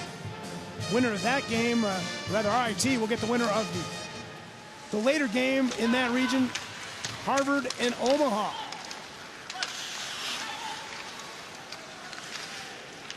This is Farley. Spinning around on the wall, trying to get away from Hickey. Shoveled it to the front. This winds up getting deflected back up to the point for Walensky. Now Moran. Rodriguez. Not played to center ice by Summerby. Backhander right back into the zone by Derek Johnson. Up ice here skates Moran. Now to Phelps. Phelps works down low. Pushed away by Walensky. Pickenich, a Toronto draft pick. Plays that back behind the net. Wraps to the middle. Cameron Easy back to center ice. Diffley gets a stick on it. This might be an offside call. It is. Yep, got deflected there at the line. The offside call assessed. These two teams, well, they haven't played each other too often, but they've got that edge. That's what happens in the tournament. They know what's on the line here. Boston University trying to get back into the Frozen Four for the first time since 2012. Minnesota Duluth hoping to get back there for the first time since their national championship year of 2011. One of these teams heads to Boston. Oxenden pushed up ice here. This aerial pass off target. Grislick will go back to get it in his own zone for BU. Swings it over to Diffley.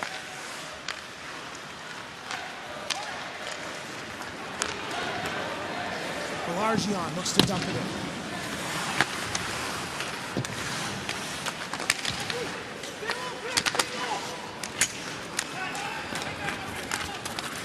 Back around behind the net, Osterberg. Osterberg skates out to center ice. Osterberg up into the zone here. Back pass there for Crandall. This gets knocked away. Holman tries to hustle ahead. Holman into the zone. Backhanded down by Roberta. Crandall. Able to get up ice here. Summerby. Just played up the near side for Greer. Greer into the zone. A shot knocked aside there by Kaskasua. Lane, who has a BU goal, after it here in the corner. Lane to Fortunato. Roberto stapled into the wall there by Willie Raskoff. Lane trying to fight his way to the middle. Backhands it down. That puck sits loose. Summerby wants to wrap it around. Lost control behind the net. Carson Soucy clears it up into the crowd. They'll probably make the Bulldogs stay on the ice. They will here with 5:32 to go in the second period of a 2-2 game. You see the way Summerby moves down there. We already saw him a few minutes ago with a thunderous hit at Cameronese in the neutral zone. Well, here, that last play, he's going to pick up the puck, go behind the net, swoop in and try and get to the backhand. Would have perhaps had a good opportunity to stuff it in, but he just couldn't corral the puck. This is a kid who worked so hard at his skating over last summer, and he is leaps and bounds better than what he was as a freshman. Best part about his game yesterday, where I thought he was outstanding for BU against Yale, as icing is going to be called here, was how decisive he was with his decisions, just like we saw him there. Summerby was very decisive. He's not hesitating. He was a key element to the game-winning goal in overtime yesterday on the switch with Grzelcyk out there against Yale. I mean, this is the kid, an Islander draft pick, smart pickup by them, and they're scouts in this area to pick him in the mid-late rounds because he's a project. He's a four-year type college guy. But man, oh man, you can get yourself a 6'5", 225-pound defenseman that can start scooting around there. That'll be good stuff for the Islanders in the future. A Kimball Union Academy product, as is A.J. Greer, two members of the Terriers here. Tiffany played it down. That shot all the way through. Rodriguez was there in front of the net, but tied up by Raskoff. Puck gets around the boards here. O'Regan back up towards Difflin. Scooped out to center ice. I want to correct something I said earlier. I think I said 2012, last time he was in the net. Frozen for it was 2009. It's a mistake on my end, but it's been weighing on me since I said dare you make a mistake? I made an error. Eichel with it here. He plays one across. Grzelcyk goes to get it. Don't you know broadcasters not allowed to? There you go. That's redirected there by Eichel and stopped by Kaskisuo. He makes the stop, and we stay 2-2. Minnesota Duluth Bulldogs. BU Terriers 2-2.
Patrick Dave Starman with this update. The #1 overall seed is done. RIT taking down Minnesota State. Josh Mitchell, did it count? They waved it off, but then say it's good. And it is good because it's Rule 73.1, interference on the goaltender. The parameters are who made contact with who. It was determined on site that the player in white, the defending player, initiated the contact with the attacking player, knocked over his goalie, overturned the call. Guys? So a big win for RIT. Understatement. Yeah, I know. Huge win. RIT, well, this is a team that was last in the tournament in 2010, and you know what? That year, they ran through a bracket all the way to the Frozen Four. They were a 4 seed that year as well. Whatever happens, though, they'll have a tough opponent tomorrow. The Omaha Mavericks, the Harvard Crimson, they'll go at it in Game 2 out there in the Midwest region. Chris Tanev, for professional fans, might remember that name. Played at RIT, signed a nice new contract extension with the Vancouver Canucks. For full-service hockey information here.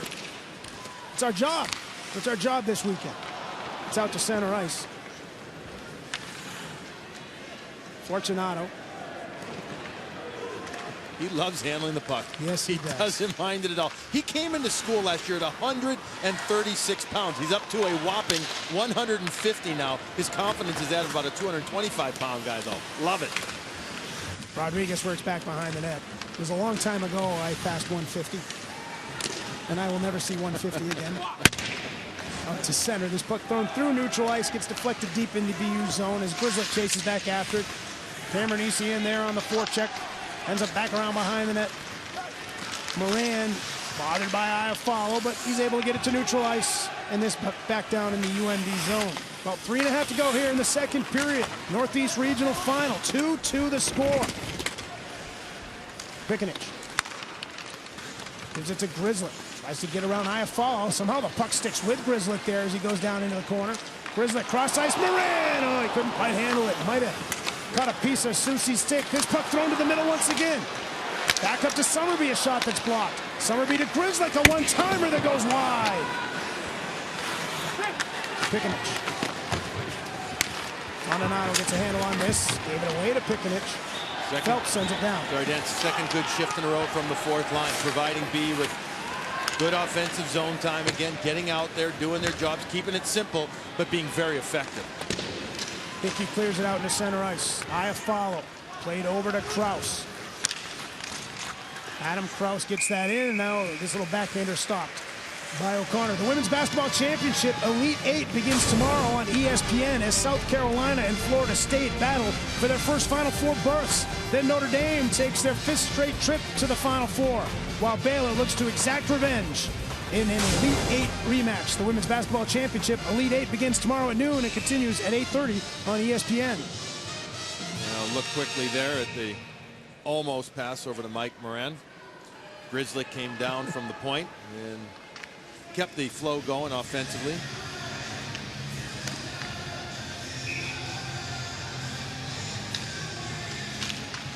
Terriers control this one. Fortunato up off glass, out at center. Walensky. This puck picked up by Crandall. Now Osterberg into the zone here for Crandall. Crandall takes a shot. Thomas in the corner. Jared Thomas trying to work it away. The freshman. Crandall. Alargian. I think we'll knock that up to the line. It does skip out in the center. Thomas tied up in front of the Bulldog bench there. Puck down in the skates there. It looks like we have a little bit of a tie up there with Holman. And that'll stop play with just over 2 to go here in the second. Kason Holman, who had an assist and a couple of shots on goal in yesterday's game, is on a 4-game point streak with 4 goals and an assist. Here's a kid that has, really continued to elevate his game. His compete level really, really high. Native of Arlington, Texas. Started like a lot of those kids did in roller hockey, playing inline hockey. He wasn't really sure about the game. Had some friends playing it in the area. Probably hit the street in the cul-de-sac or something and started playing and just fell in love with it. And one time he really didn't play ice hockey. He went out to do some skating and he was able to talk his way into a tryout. He was a youngster, wasn't even 8 years old or so, and he ends up making the team that year. All from inline. Greer tied up over there. Cameron Easy works it down into the corner. Tony Cameron Easy knocked away by Grizzlick. Caught it pinching down. Puck ends up back in the corner. Farley trying to escape from Diffley. Farley tried to foot that to the middle. That was blocked by Grizzlick. Now played to the middle by Cameron Easy. Lane sent ahead. This puck deflected by Greer, but appears slow enough that there'll be no icing as it gets down into the UMD zone. Caught it. Banks it up off glass. Last minute of play here in this second period of play. Hoping to be joined by Jack Eichel from the Boston University Terriers is our intermission guest at the end of this second period. Eichel here able to knock it back down. Raskov gets it out in the center ice. Fortunato dumps it back in for BU. 40 seconds to go here in the second, rather. Willie Corin. Pass to Kraus, gets through him up into the zone. Summerby, now Rodriguez gets that to neutral. Eichel trying to knock it free. Iafallo got a stick on it. It is up for O'Regan, though. He gets it to the line. Not deep, though, and here comes Alex Iafallo. Working in against Fortunato. Iafallo, a shot, save made, rebound. Another stop made there on O'Connor as Toninato gets a bit away. In strength against strength, we've seen these two lines, Toninato and Eichel, going head-to-head numerous times in this game. this shift, there's been more aggressiveness and puck control from the Bulldog line. Terriers had a 1-0 lead at the end of one, so 3 goals here in period number 2, and we'll head to the locker room after 40 minutes of play, all square here in Manchester. Let's take a look at those 3 goals from the second period of play that have us all even up here. Driving in front of the net, Matt O'Connor is going to look for the puck. He ends up looking a little too long. It gets stuck over his stick and the arm over, and Rodriguez escapes, and Raskov with the shot, the empty net there, ties it up. Then BU on the forecheck. Pickenich going with a gorgeous play over to Lane, who drives that lane to the front of the net on the forehand, beats Koskisuo. But then coming down, Osterberg's shot ramps off the stick of the defenseman. Hickey in front of him did something, created some type of a diversion, because O'Connor couldn't pick that up. He'd like that one back, but it went in. It's 2-2 the score, setting up for a juicy third period. Well, it shouldn't be easy to get to a Frozen Four, and these two teams are going to have to battle through it in the third period of play. Dan Parker's and Billy Jaffe here upstairs. Down at ice level, we're joined by freshman Jack Eichel out of North Chelmsford, Massachusetts. Jack, what are your takes on the game so far? It's been real tight checking. They're an older physical team, finish all their hits, and we just got to keep getting pucks and bodies to the net. Jack, what do you guys have to do better in period number 3 to advance to the Frozen Four? I think we just need to get on top of them. Make sure we're back pressure into the house. Picking up sticks and blocking shots, just the simple things that help you win. Jack, I also want to ask you very quickly here, what are your thoughts on the upperclassmen on this Boston University team? I know all your freshmen have come in this year and had such a great season, but just your thoughts on the upperclassmen. Oh, they've been the biggest role in our success this year. They lead by example, and they've brought all the freshmen. It made us feel so comfortable. Everyone's found their role, and the upperclassmen just continue to lead by example. Jack, thanks very much. Good luck to you in the third period. Yeah, thanks for having me. Jack Eichel, a Hobey Baker finalist. Look there at his numbers, 67 points, most by a freshman since Paul Correa, most by a freshman in Boston University history. His Terriers and the Minnesota Duluth Bulldogs tied up at 2-2 after 2 periods. Head back to Matt Schick and Dave Starman in the studio. All right, thank you, guys. We are knotted up at 2. Yes, let the placards fly. Matt Schick along with Dave Starman. So we were kind of waiting. How would UMD respond? And they did, outshooting them 13-6 there in that second period. 2 goals to boot. I thought they kind of got on their horse and got it going, too. And, the one thing about Duluth is when they get flowing and they get their lines flowing, they get a ton of confidence. And there are a couple things in play here. Number one is Duluth can skate with Boston University. I'm not sure that there are a ton of teams in Hockey East that can match BU stride for stride, speed for speed on a shift-for-shift basis. There are 2 or 3, but not conference deep. On the other hand, Duluth is used to playing teams that'll basically skate with them for 60 minutes. And the one thing about Duluth that I think gets overlooked a lot is not only how fast they are, but also how deep they are. They've been able to take pucks to the net. They've been able to get some better chances. They're winning some races down low. On the other hand, I think Boston University, when it comes to turning this game around and kind of getting this game back at their pace level, one thing that they're really good at doing is transitioning. So when it comes to period number 3, puck management, especially at the blue lines, is going to be a huge factor. I'm going to think that both coaches are going to tell their teams, keep the puck moving forward. Again, a spot on in the Frozen Four in Boston on the line here. Boston U, Minnesota Duluth. Let's catch you up to speed on how we got to this point. Tied at 1 in the second until Matt Lane puts this one home, getting some traffic in front. Most underrated player, I think, on that team and maybe in the whole conference. I mean, former national team development player, great feet, great stick. Loves to go to the hard areas. Third-line center, has held that role for BU, and he's played it really well. And then Minnesota Duluth respond. Yes, it's a goal. There's never a bad shot in a single elimination game. Duluth's pretty good at throwing pucks at the net. Boston U and Minnesota Duluth, again, tied at 2 here in this second intermission. The winner takes on the West Regional Final. Again, these 2 teams, the winners of these 2 regional finals, will meet in the national semifinals, otherwise known as the Frozen Four, on April 9th. One team that will not be in the Frozen Four, the #1 overall seed, Minnesota State, because of what happened against RIT. Well, Minnesota State finally got on the board in the second. Teddy Bluger gets that one to go. RIT was up. Well, that tied it up at 1. RIT went on to win this one 2-1. We will show you that goal as soon as we get that finished. But what a devastating loss for Minnesota State. That is, it's a growing pains loss. It's a tough loss. It's a loss not expected. This is kind of Holy Cross, Minnesota-ish in terms of the upset. But let me give you a little history lesson here. Back when in the Frozen Four, when RIT made it a couple of years back, and they won the regional by beating Denver and UNH in Albany, the entire corner crew, that dedicated fanatic fan section that RIT has, filled a corner of that building, and there is no doubt that the support that fan section gave that team was a huge reason why that team got out of the Albany Regional and got to the Frozen Four. You know what? The corner crew was there again today, and they were there to make sure that there was some intensity in the building for their team. And what their team did by responding was playing in the face of Minnesota State. Tight gaps, winning races. There was not a lot of room for Minnesota State to use its depth, to use its speed, and to use its skill level. RIT seemed to have an answer every time Minnesota State came down the ice. They denied him at the blue line, they denied him in the hard areas, and they were able to convert when they needed to. And then you had that big goal scored late in the third period on the contact in front of the net. 29 wins on the season for Minnesota State. First time as the #1 overall seed, still in search of their first NCAA tournament win. We will have that full highlight for you, including the controversial game-winning goal for the Rochester Institute of Technology, otherwise known as RIT. UMD having its way, asserting itself in the second period. Should be a great third coming up.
Matt Chick, Dave Starman promised you. Here it is. Minnesota State, the #1 overall seed, taking on RIT. Mike Hastings, look at the program that he has been able to to resurrect, keep on track, put together there in Mankato. But it was RIT, Alexander Kukali getting RIT on the board. When you take pucks to those hard areas in front of the net with no fear, good things tend to happen, and that's a huge factor in big games. Second period, big shot. Teddy Bluger, one-timer there, gets it by Jordan Ruby.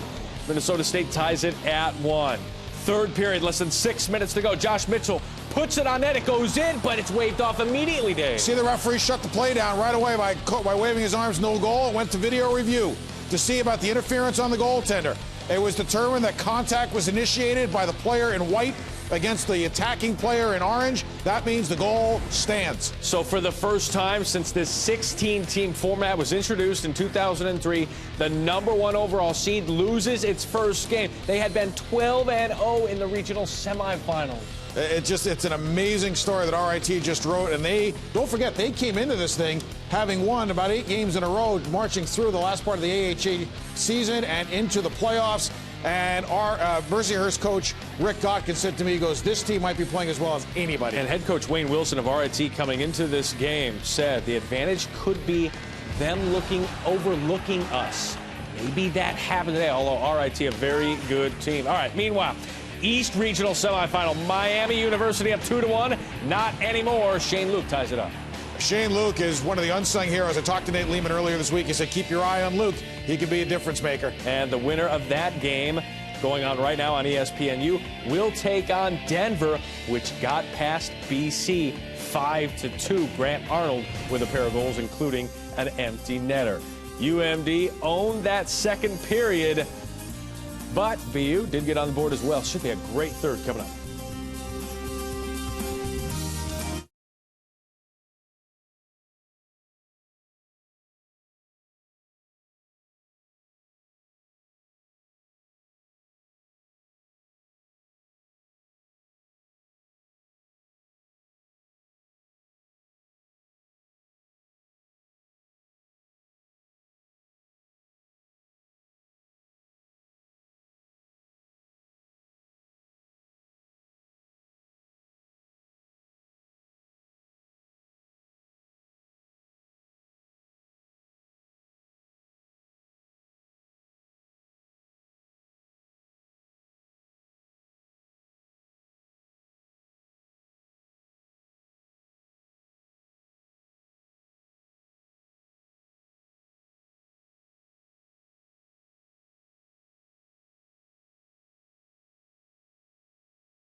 From the NCHC 4-0 so far in this tournament. BU trying to change that trend, get a loss, but UMD holding on. Osterberg, the goal. Third period next. Birth to the Final Four. Frozen Four coming up.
Stop shot, score! And in front for lane, they score! They score! Welcome back to the NCAA Hockey Championships presented by Northwestern Mutual. Hi there, friends. A 2-2 score here after 2 periods of play at the Northeast Regional Final. One of these teams heading to the National Championship weekend, the Frozen Four in Boston, coming up in a couple weekends' time. With Billy Jaffe, I'm Dan Parkhurst. It all comes down to this. All even up after 2 periods of play. Someone heads to the Frozen Four. Got to keep skating. Both teams, coaches are telling you, first of all, keep skating. Don't be caught chasing. Don't get into a penalty situation. Pucks in, pucks out. Don't take a chance at either blue line. Make sure you do the little things right. For the most part, both teams have in this game so far. That's why we are where we're at. We're set up for what should be an awesome third period. So here we go, period number 3. The Toninato line and the Eichel line get things started. O'Regan getting this down in the corner. Back up to the point, Fortunato sends it down. Eichel hit along the wall, Toninato cleared it up, and it is sent down to the BU end.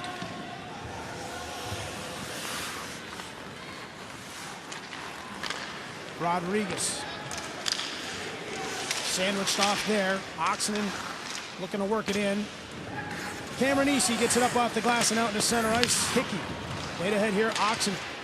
It gets in on Kaskisuo, and he's able to cover up for a faceoff. Well, we saw it yesterday, Billy Jaffe, that this Boston University team, a third period squad. Look at their goals scored by period, 67, and a plus 42 margin in third period action here today. And Duluth pretty good in the third period too, but this guy in particular, Jack Eichel, 15 goals in that third period. That BU just continued to shine it.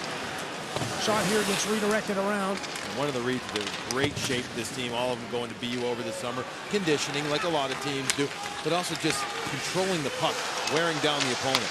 Wraparound effort into the crease there. Greer showing some good reach. Summerby trying to work that up. Greer covering up at the point, snaps one to the net here. Backhanded effort here by Oxenden, gets wide. Hoban centers. That's knocked away, just getting a piece of it. The Bulldog defense, a cross-ice effort here from Belargian. Raskov taken by Homan, behind the net Belargian. Belargian tries to dance his way to the middle. Pinching down Difflett. Cameron Easy will scoop it up here. He's able to clear it out, and Farley sends it down. First two opportunities of this third period go to the BU Terriers. The third period team we were just talking about, pushing pucks in. That's what we're going to see from both teams, getting as many pucks to the net as possible. And Oxenden chance, puck actually just bounced over his stick, oh so close, and Kaskisuo is a little bit outside that net. Offside the call here against UMD.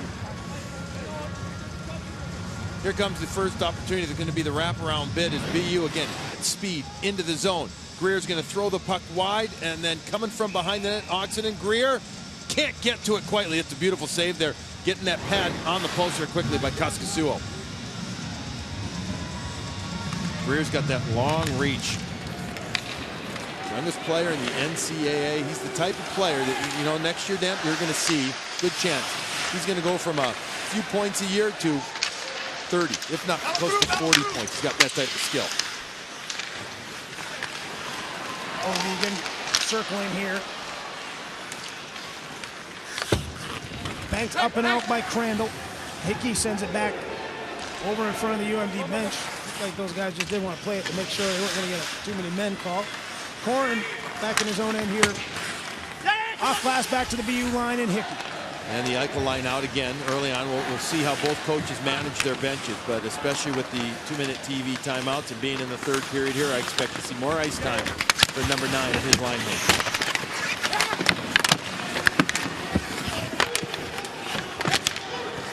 Battle on the wall. Puck ends up squirting to neutral. Johnson sends it down into the corner. Fortunato around to Rodriguez, and once again cleared. Fortunato sent it down the wall. Fortunato trying to clear it out. Kraus ties up with it a bit. Roberto able to get it to neutral ice, and here's Eichel. Been out there a while. He'll send it in and get a line change going here. Early action, third period, as this puck's sent between the circles and cleared out. Difflett fired back in. They'll get all the way around the boards on the far side. It's Stokowski. Lifted by Rowinski, up and out. Summerby goes back after it. Icing waved off. Summerby reverses it for Diffley. Gives it back over towards Summerby. Bothered by Dukowski. Coleman plays an indirect feed off the wall here. Greer will try to chase it down. Back up to the point. Summerby controls a bouncing puck. Summerby collapses here. Wants to center, but he's tied up. Turnaround effort here. Greer got it on net. Kaskisuo able to make a stop. Charlie Samper. He works his way all the way up into the offensive end. The junior forward gets ridden off there, though, and this pass, Belargian has it go off his stick and into the zone. Robbie Belargian, a sophomore forward. Last year, the leading scorer on this Boston University team. He gets knocked down by Soucy. The puck to center ice, Farley. Taken back by Grizzly, the captain of the Terriers.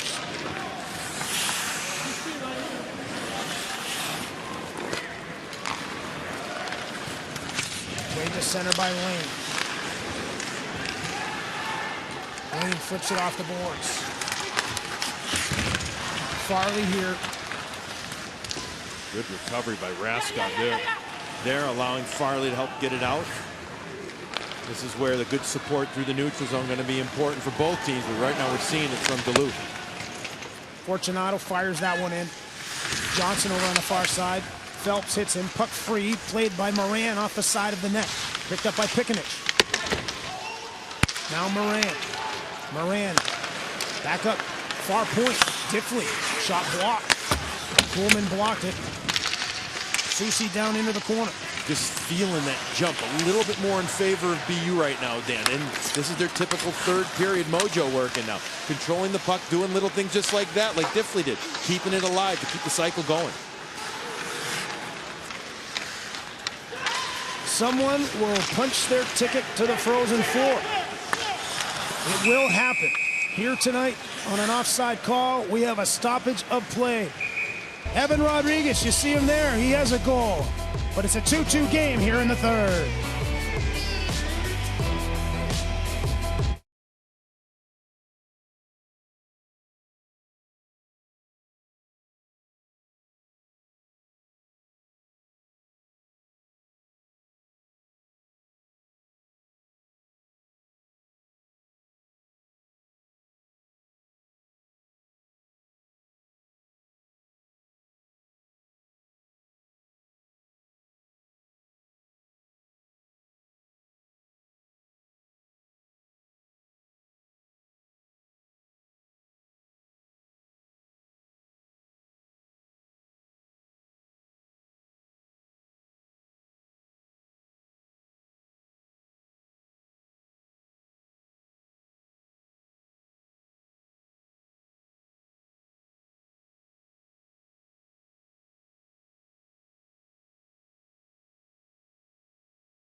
Back in Manchester, the Northeast Regional Finals, a 2-2 score here. Minnesota Duluth and Boston University.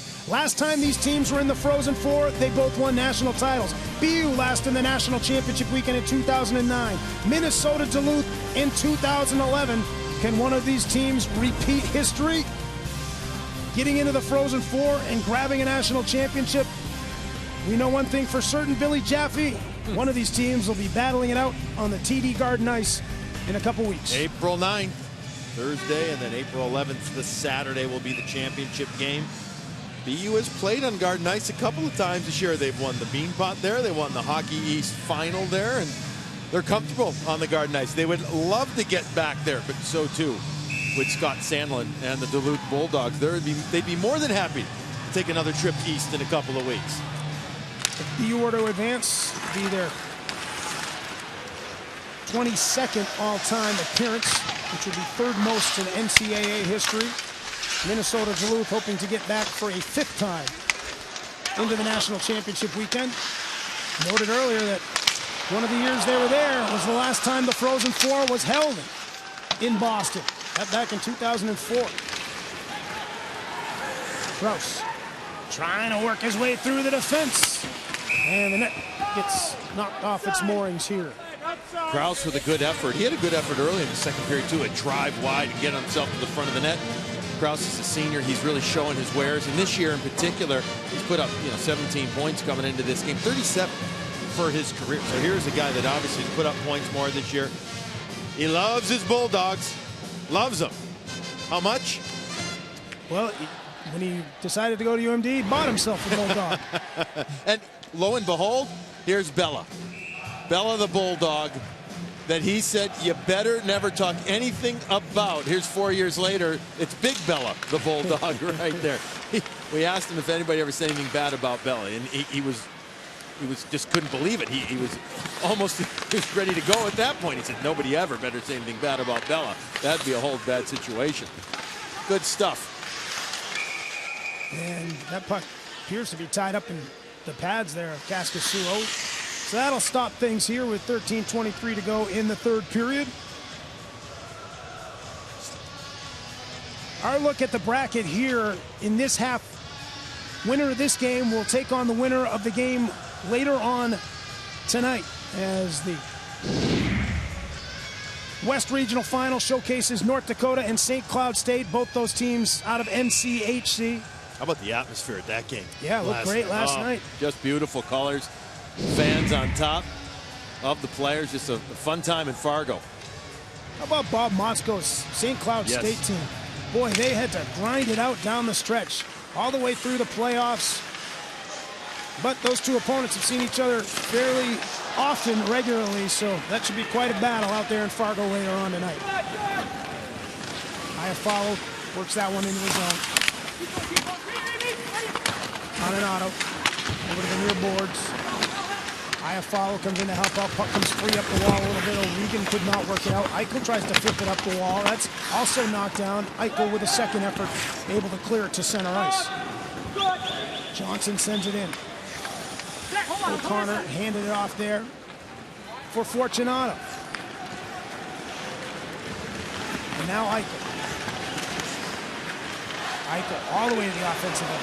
Eichel, a shot off a leg, it goes wide. Johnson blocked it. Well, but layers, and that's what Duluth did in the neutral zone there. Eichel was going to wind the puck up, and Duluth all game long, they have been fine being passive, having a 1-2-2. It was Johnson with a nice little block on their shot there by Eichel. Hickey gets that out into center ice. Lane got it across the UMD line, pushed right back out by Willie Corrin. Lane giving this to Grizzly. Back for Lane. Flipped ahead to Roberto. Roberto and Lane over on the boards.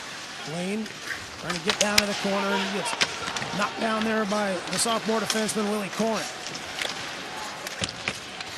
Puck back to neutral. Roberto gives it cross to the captain Grizzly.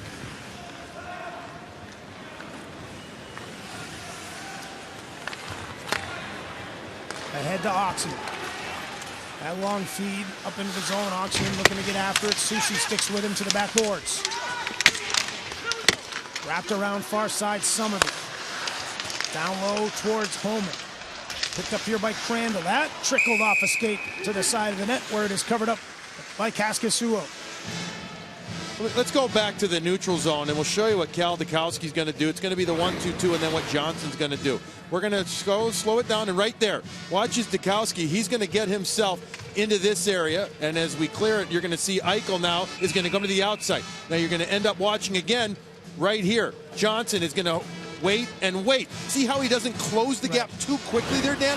Because if you jump at him, and we talked about this in the first period, and close the gap too quickly, how often have we seen this year when Jack Eichel does that afterburner speed, and he goes wide on you, and he gets longer with it, and then he goes for either the wraparound or brings it to the front of the net. Shot in there from Summerby, deflected wide. Phelps forces it towards the middle. This puck backhanded into the blue paint. Moran. Sent down, tied up down there. Thomas. Phelps on the cycle, plays it back down low. Susi off the glass. Fortunato had to go off his body, and now it's out at center ice. Moran. Long shot in there, that's up over the top. Comes out in front. Terriers getting a line change as UMD works to center ice for Osterberg. Terriers have definitely controlled the puck more in this period. But again, Bulldogs don't seem to get frustrated. They just keep playing their game, waiting for their opportunity now. Terriers a 6-0 shot on goal advantage here in the third period. Don't get me wrong, the Bulldogs could use some good offensive zone time. Sure. It takes a little of the angst off their coach and their other, their staff on the bench, perhaps, keeping the puck in their own zone. But if they can simplify their game and get the forecheck going, they could wait for their break. Diffley here, Diffley shot. That gets blocked by Thomas. Osterberg tried to clear it out. Eichel kept it in. Johnson. Once again, that gets deflected towards the front. Grizzly able to contain one here for O'Regan. Long shift, though. Now they got to be tired, the Bulldogs. Eichel slides it to the corner through the legs. Back up to the point now, Grizzly. Grizzly takes a shot. That's blocked. Eichel, turnaround effort that goes wide. Fortunato thought about pinching down. Puck does stay alive here for BU.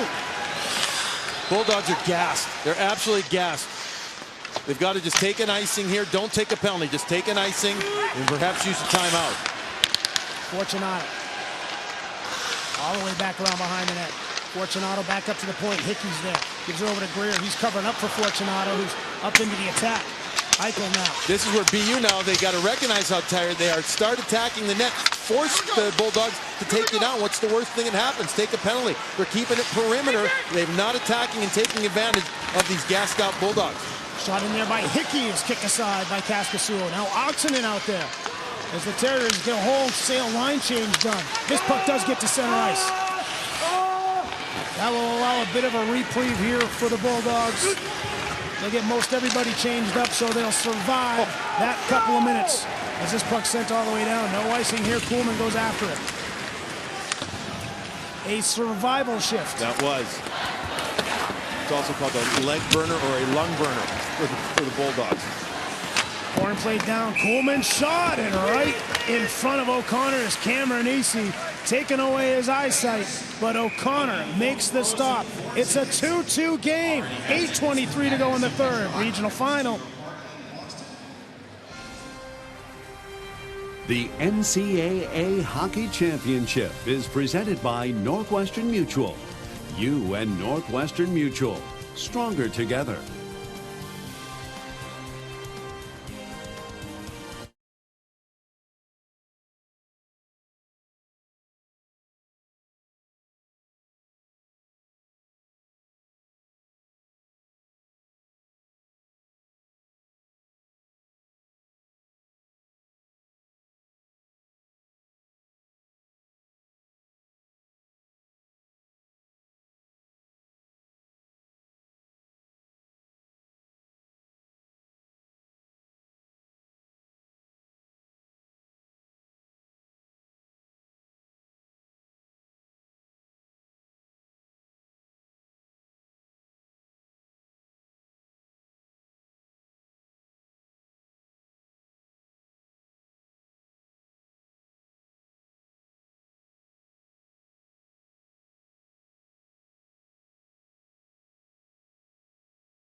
The score here in Manchester. BU and Minnesota Duluth. Dan Parkhurst alongside Billy Jaffe. What do you got for me, Billy? I'm going to show you a really good shift, and it wasn't just because BU's Jack Eichel had the puck, but how about the really good shift by this guy right here? Johnson, the defenseman, is going to be going against number 9. He's been out there almost all game against him. Look at this good containment, and then he's going to come back to the middle of the ice, and he's going to block the shot. He's going to front Eichel, block the shot, and then one more time, he's going to prohibit Eichel from getting the puck all the way through to the net.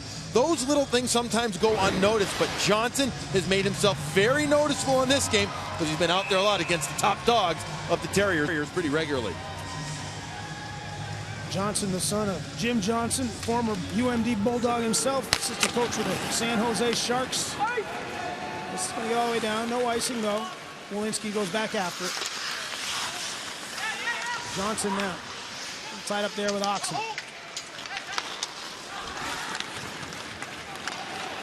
Tornado going to push this ahead. Grizzly tries to wedge him off there. Puck gets there at the side of the net. Now Greer. Hit on that far side by Tornado. Coleman pushes it out of the zone, and he's hammered by Walensky. Well, we've seen some nice hits in this game, haven't we? Clean, good hits. Under 8 to go. Third period.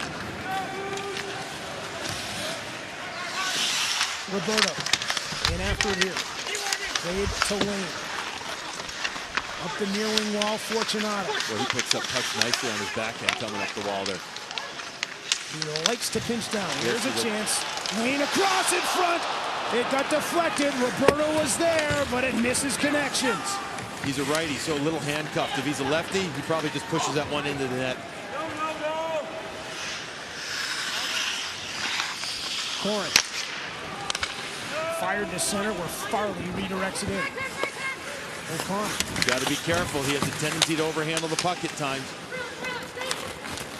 He's been better lately, O'Connor. He definitely has. The last couple of weeks, in fact, he's been quite good at it. But you can't get comfortable, and you just got to play it smart. If you're O'Connor, don't overhandle. Fortunato, a pass here. That's picked off. Back for a shot that goes wide. Crandall got that bit away. It looked like it was deflected on the way through. Cameron Easy works to the middle, takes a shot, and that must have got deflected too because it's up and out of play. But some great space there for Cameron Easy. Yeah, I think Cameron Easy does have the shot block. Let's go to the other end of the ice first, though.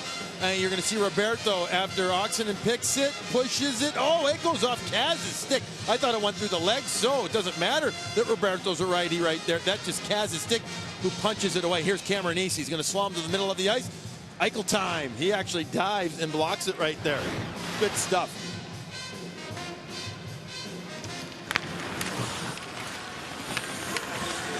Clear. Played to Oxenden. We've seen some line changes throughout the course of this one, Billy, from David Quinn and the BU staff. We've got Greer back up there like he was yesterday with Oxenden and Holman. Grizzly. Quinn liked that combination. He really did. He felt the element that Greer brought to that line, and they were successful. They created a lot of opportunities the last couple of games, so I understand that going back to that in the third period. Greer. That's turned over. End of a shift, though, there for UMD. Crandall just dumps it down. Dukowski in, trying to find it. Grizzly, his pass, that's blocked. Grizzly, this time, just plays it off the glass. It came right back to him, and in front of the net, Diffley's lost his stick, maybe broken. Back up at the point, it's once again contained. Diffley does have a broken stick. Walking in the front here. Oh, look where it ends up! On the top of the net after the stop by O'Connor. That close for the Bulldogs. Diffley loses his stick. Grizzly turns over. Puck bounces off Stanchion. What ends up happening? Almost a goal. Krause picks it up.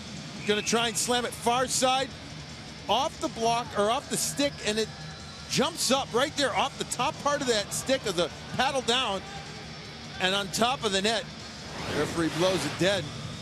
But some dicey times in the BU zone. A little lax, a little off, a little bad luck. Put them all together, leads to a good chance for Duluth. There's another chance right off the face-off, kicked aside by O'Connor. This is exactly what Bulldogs and Bulldog fans wanted to see. Get some offensive zone time, start grinding it out a bit. Take some of the pressure off of the legs in your own zone. And they've done a good job the last few minutes of that. Lane redirects that headman feed into the zone. Walensky. Giving back to Susie. Susie had a power play goal yesterday in the 4-1 win against Minnesota. Cross-ice pass here, trying to hook up with a charging Toninato. Hops wide. Walensky gives it back to Johnson. Fortunato wanted to press the attack there, but it hopped over his stick. Fortunato again. Able to work that up and in. Walensky. That pass got partially deflected. Rodriguez trying to find it. Eichel does.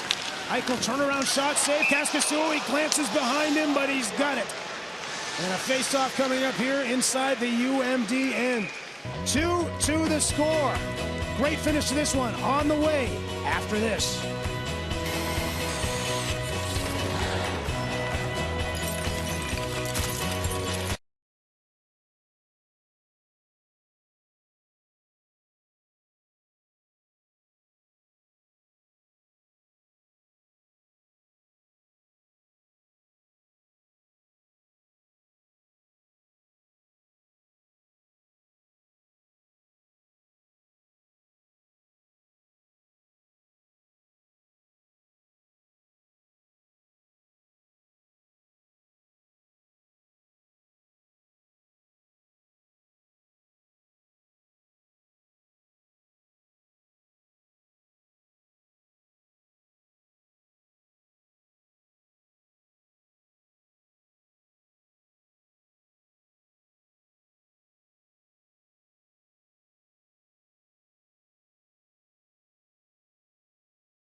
Two the score here.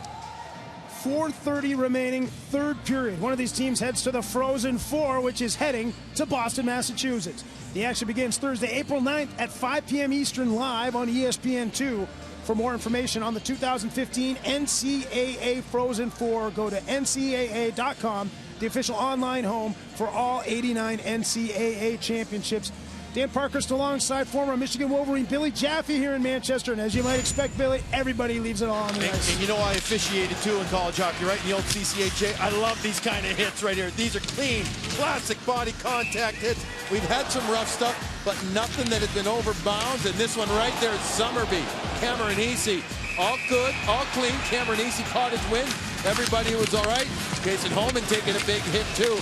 Good stuff from both teams in this one as we're getting set here at the end here. Now, I do not think that we have seen McLeod from BU in this third period. And that's why Fortunato's been on the right side a few times too. And we're going to have a penalty now here.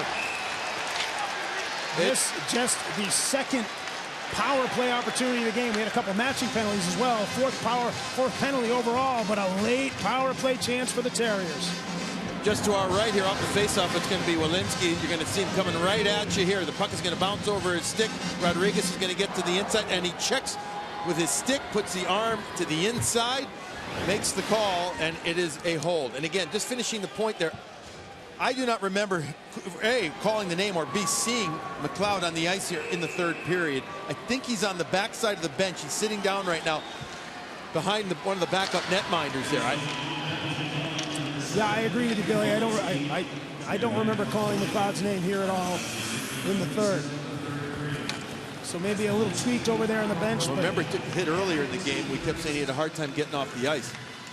He'd been battling injury too before last weekend. Kraus cleared it up the wall. Rodriguez has it here. Great chance in this one late on the power play for the Terriers, and their third ranked in the nation power play unit. Top line out there now. Eichel, O'Regan, Oxenden with Rodriguez and Grizzly. Eichel plays it down. O'Regan to the front. Oh, chance there for Oxenden. He's denied by Kaskisuo. Eichel walks to the middle. He takes his shot, but he put it wide. They get the set they want. They're so controlled along that left side when the puck's on Eichel's stick. Oxenden is a beast in front of the net and almost had the power play goal. Osterberg in after this one. Osterberg tries to wrap it around. A shorthanded bid there. It's still sitting loose, and O'Connor just has to cover it up. So Osterberg works all the way down to create some havoc. 9 power play goals on the season for Oxenden, trying to make it a nice even round number of 10. O'Regan waits. He has the lane. Kaz gets it though. Kaskisuo has it hit the leg, the inside of the left leg, and I mean so close to going in, but it gets just enough of the inside part of his left leg to skip away from going into the net. Whoa. This is awesome. Less than a minute on the power play. Just over 3 to go here in the third. Shot and a save, Kaskisuo, and it's up and out of play. Great day of hockey here on the ESPN networks. 2-2 the score here at the Northeast Regional Final. Some great action down at the East Region. You see Providence in Game 2 down there in their hometown at the Dunkin' Donuts Center, a lead over the top seed in that region, Miami. A 4-2 lead for the Friars in that one. And Nebraska Omaha on top of Harvard out at the Midwest Regional. Nate Lehman's club bringing it, entertaining the home fans right now at the Dunk. Eichel tries a shot that's blocked. Rodriguez sends it down. Rodriguez gets it back. He takes a shot. Kaskisuo eats it up. When you need Kaskisuo, he comes through. That to me is the sign of a stout netminder. He did it last night. And again, he wasn't challenged an awful lot in the first 2 periods by Minnesota, but when he needed a save, he made it. Third period, he withstood the barrage. Yes, Minnesota scored a goal, but he was there for his team. He was beautiful. And in this game right there, holding on to the puck, he's been the man. And this kid does not seem to let things bother him at all. Grizzly handed it off there to Rodriguez. A little slosh pass back to Rodriguez here. Grizzly up at the point, takes the shot. Kaskisuo saved. The rebound's on front. It's knocked wide. Eichel goes after it here. This is going to be a full 2 minutes out here for the top line of BU's power play. Grizzly to Rodriguez. Rodriguez pulls it back and he scores! What a play by Evan Rodriguez! A power play goal and a 3-2 Terrier lead!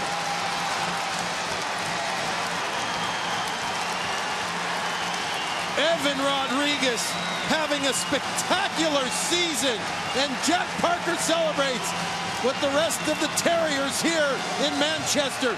But what a play by Rodriguez, who is going to bring the puck back in near the end of the power play. As Rodriguez is going to get to the puck, you'll end up seeing his control of it coming off the wall, the spin move, the pass over here, and as he gets it, toe drag. What patience! What a shot! Oxenden in front of the net too there, creating just enough right there of a screen on Koskisuo. Oh my! Oxenden, the Finn on fellow Finn, Koskisuo in front of the net. But it's the Canadian Rodriguez who snaps it by him. BU once again coming through with a third period goal to take a lead late in this one. And I was just saying that they got to be careful, because they were at the 153 mark when I made that comment about long shift. I mean, full 2-minute power play. If they didn't get a goal and then Duluth gets fresh legs out on the ice, that line gets caught out. You're talking a 2.5–3-minute shift. But the senior comes through. Gets his second of the game, his third of the weekend. UMD trying to answer. Toninato goes back behind the net. This puck picked up by Hickey and cleared out. Rodriguez with 7 goals now in his last 9 games. What a shot. Terriers get 5 shots on that power play chance. Here's Toninato, though, working it back up to Susi. Leaving the ice for the extra attacker here is Koskisuo. Young tied up.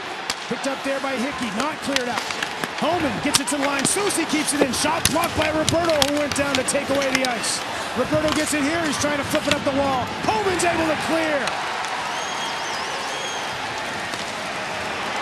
Here's a takeaway by Rodriguez. A shot towards the empty net. That's blocked down by Corin. Crandall broken up. O'Regan has it. O'Regan will just find some space to clear it back down to the UMD zone. A minute to go in the third. Susi. That gets through Cameron Easy, but deflected, no icing. Cameron Easy here in the corner. Plays it across the middle. Walensky back up at the point now. Fired down. Farley tied up. Grizzlick gets a hold of it. Grizzlick clears it up the boards. It's not out. Kuhlman shot blocked down. Rodriguez tries to clear. Walensky sacrificing on the wall. And a stop with 37 to go. 3-2. Boston University on top here. Got to imagine that we'll get a timeout here from Scott Sandlin to set things up. He was aggressive pulling the netminder. I thought maybe he'd wait till about the minute 15 mark, but he did it about a minute 38 on the clock. I like it. I like the aggressiveness, because I like how it creates that desperation. And he's going to call the timeout right there. You knew they'd wait as long as they could. Well, sure. And then they do take the timeout. That's just good coaching there. Rodriguez, the senior, out of Etobicoke, Ontario. 2 big goals in this one. We'll take a look at both here. Puck kept in by Fortunato in the first period. In that one, it's almost a lacrosse-like goal right there. As he turns, swings, and doesn't miss. Slam dunk. And then this one, classic. Toe drag, brings it to the inside again. Enough of a little bit of a screen there in front of the net. Oxenden getting in front of Koskisuo, but the quick hands, the quick release as we get to know Evan Rodriguez. Get a look here. He was twice a Hockey East All-Second Team member, including just this past season. And a look here at the guy who has his team on top since the break at the holidays. Rodriguez, 16 goals, 29 assists, 45 points in this calendar year. No one has been better in 2015 than Evan Rodriguez. I talked to him halfway through the year before another BU game that I'd done, and when I got to meet him, he just talked about the excitement that he knew that this big freshman class was going to bring, and the fact that he was a senior and it could impact him in such a fortuitous way. He said, we were all so excited. There's no jealousy. There's no, you're kidding me, you're getting all the attention. It was about, come on in. We know you're going to make all of us better. We're willing and able to have you guys make us that way. And it's been nothing but I mean, literally beautiful music between him and Jack Eichel and Danny O'Regan, too. Now BU uses its timeout after seeing what the Bulldogs were going to send out there. You can't leave the timeouts in the... Really? Don't want to leave it in the bank if you want to reset something after you see what the Bulldogs send out there. Face-off will be inside the Boston University end. UMD will have Kaskasuo pulled for the extra attacker. So the BU power play, Billy, held in check all weekend. 0 for 5 last night. Only 2 chances tonight, but held off the first time. But that vaunted BU power play comes through with a big goal here late in the third period to take a 3-2 lead. Terrier's other goal came from Matt Lane. UMD has goals from Willie Raskov, who's been terrific all weekend on the Bulldog blue line. Kyle Osterberg, the other goal in this game for UMD. Do the Bulldogs have an extra attacker goal in them? And no Cameronese out here. Maybe we'd see him for Duluth. Krause out there, Big Doyle Summerby out there along with Grizzlick on the back end for BU for that big presence. Bulldogs do the first thing they need to do. They control the faceoff. This puck came right through the crease. Summerby tries to chip it out. Puck side of the net. Doug Free here, shot. And somehow it stays out. Krause gets the bid. We get the wave-off motion as O'Connor and a whole scrum of people there somehow able to keep it out. I thought for sure Krause was going to raise his arms in celebration. I saw the puck get to his stick, and I'm going to find out how O'Connor made this save just as quickly as all the fans are as well. Coming out to the side, Krause is going to back away. Oh, into his gut. He just puts it into that midsection there. He's on his knees. The overhead's going to show it well. Coming over is going to be O'Connor. Puck's going to come from behind the net, and he actually ends up shooting it a little bit back into the netminder. Oh, baby. Now, the play is going to be under review. You saw the net come off its moorings, and then the puck after that was behind him. I don't think it was a goal. Let's see if we can get another look at this, guys, just to make sure that we're not missing something here. But I think this is well after the play that we see the puck ends up being into the net area. After the play was dead, beg your pardon. Get another look at the overhead angle here. Try to get a sense of when the puck ended up. As you can see at the end of that replay, the puck did end up there behind the line. I agree with Billy that I think it comes well after the play. Here's the shot. All right, get back into the body. Now, there's no puck. There's no visual whatsoever of the puck. When is it blown dead? We don't see it yet. You see it being pushed. Now, there's...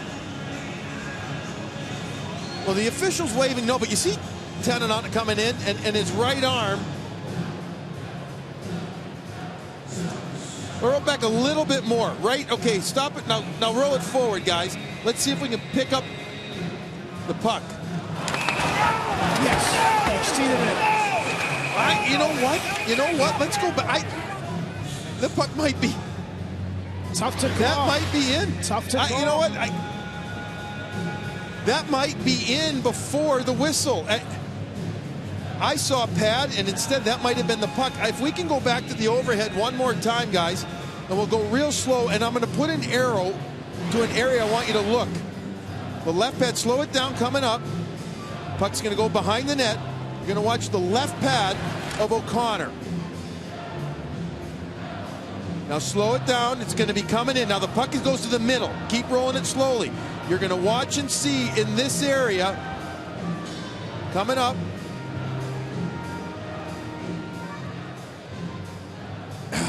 The puck is in there, but the question is, when has the whistle blown? And again, it's the intent by the official, but when was it in the net? And is it the stick of Crandall as he jams at it that pushes the pad of O'Connor in? Yeah, and is it? Yeah. And here's the other thing: that last look there, that might have been.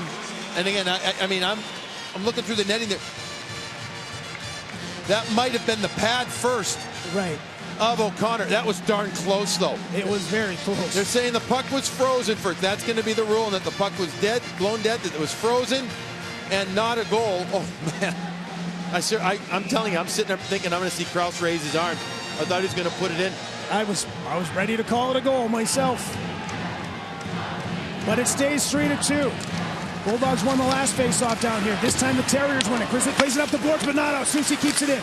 Cleared now by Rodriguez. It's going to get down. It's going to get all the way down and be an icing call. Still an opportunity.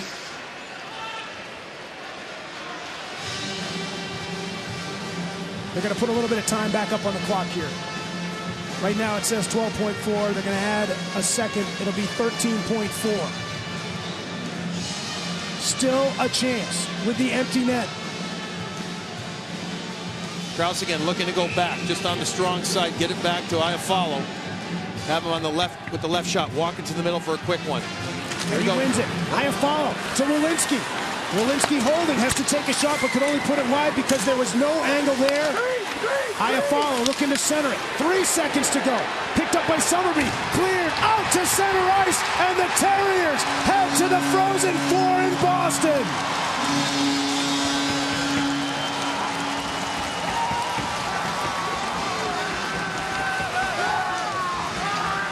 What a finish. What a great third period. Exciting hockey. Great hockey. Well played. Well executed. And a fantastic finish. Many have said over the year this BU team feels like a team of destiny. An odd thing to say about a team with so many freshmen. But they say the way that they carry themselves, especially in the third period, and we saw it again in this one, controlling a lot of the play. BU with the huge victory. Congrats to both coaches, David Quinn, and also congrats to Scott Sandlin. A tremendous year for his Bulldogs. 22nd Frozen Four appearance coming up for the BU Terriers. They go back to a building where they've already won 2 championships this year, a Beanpot title, a Hockey East tournament title, and a return to TD Garden. The first team into the Frozen Four is the Boston University Terriers. Evan Rodriguez, the senior, the most outstanding player of this Northeast Regional. BU will take on the winner of North Dakota and St. Cloud State. That game coming up later on tonight at Fargo. Billy Jaffe, great working with you this weekend, my friend. Great job to the men and women in the truck and here in the building. BU wins it 3-2. NHRA 4-wide Nationals qualifying is next.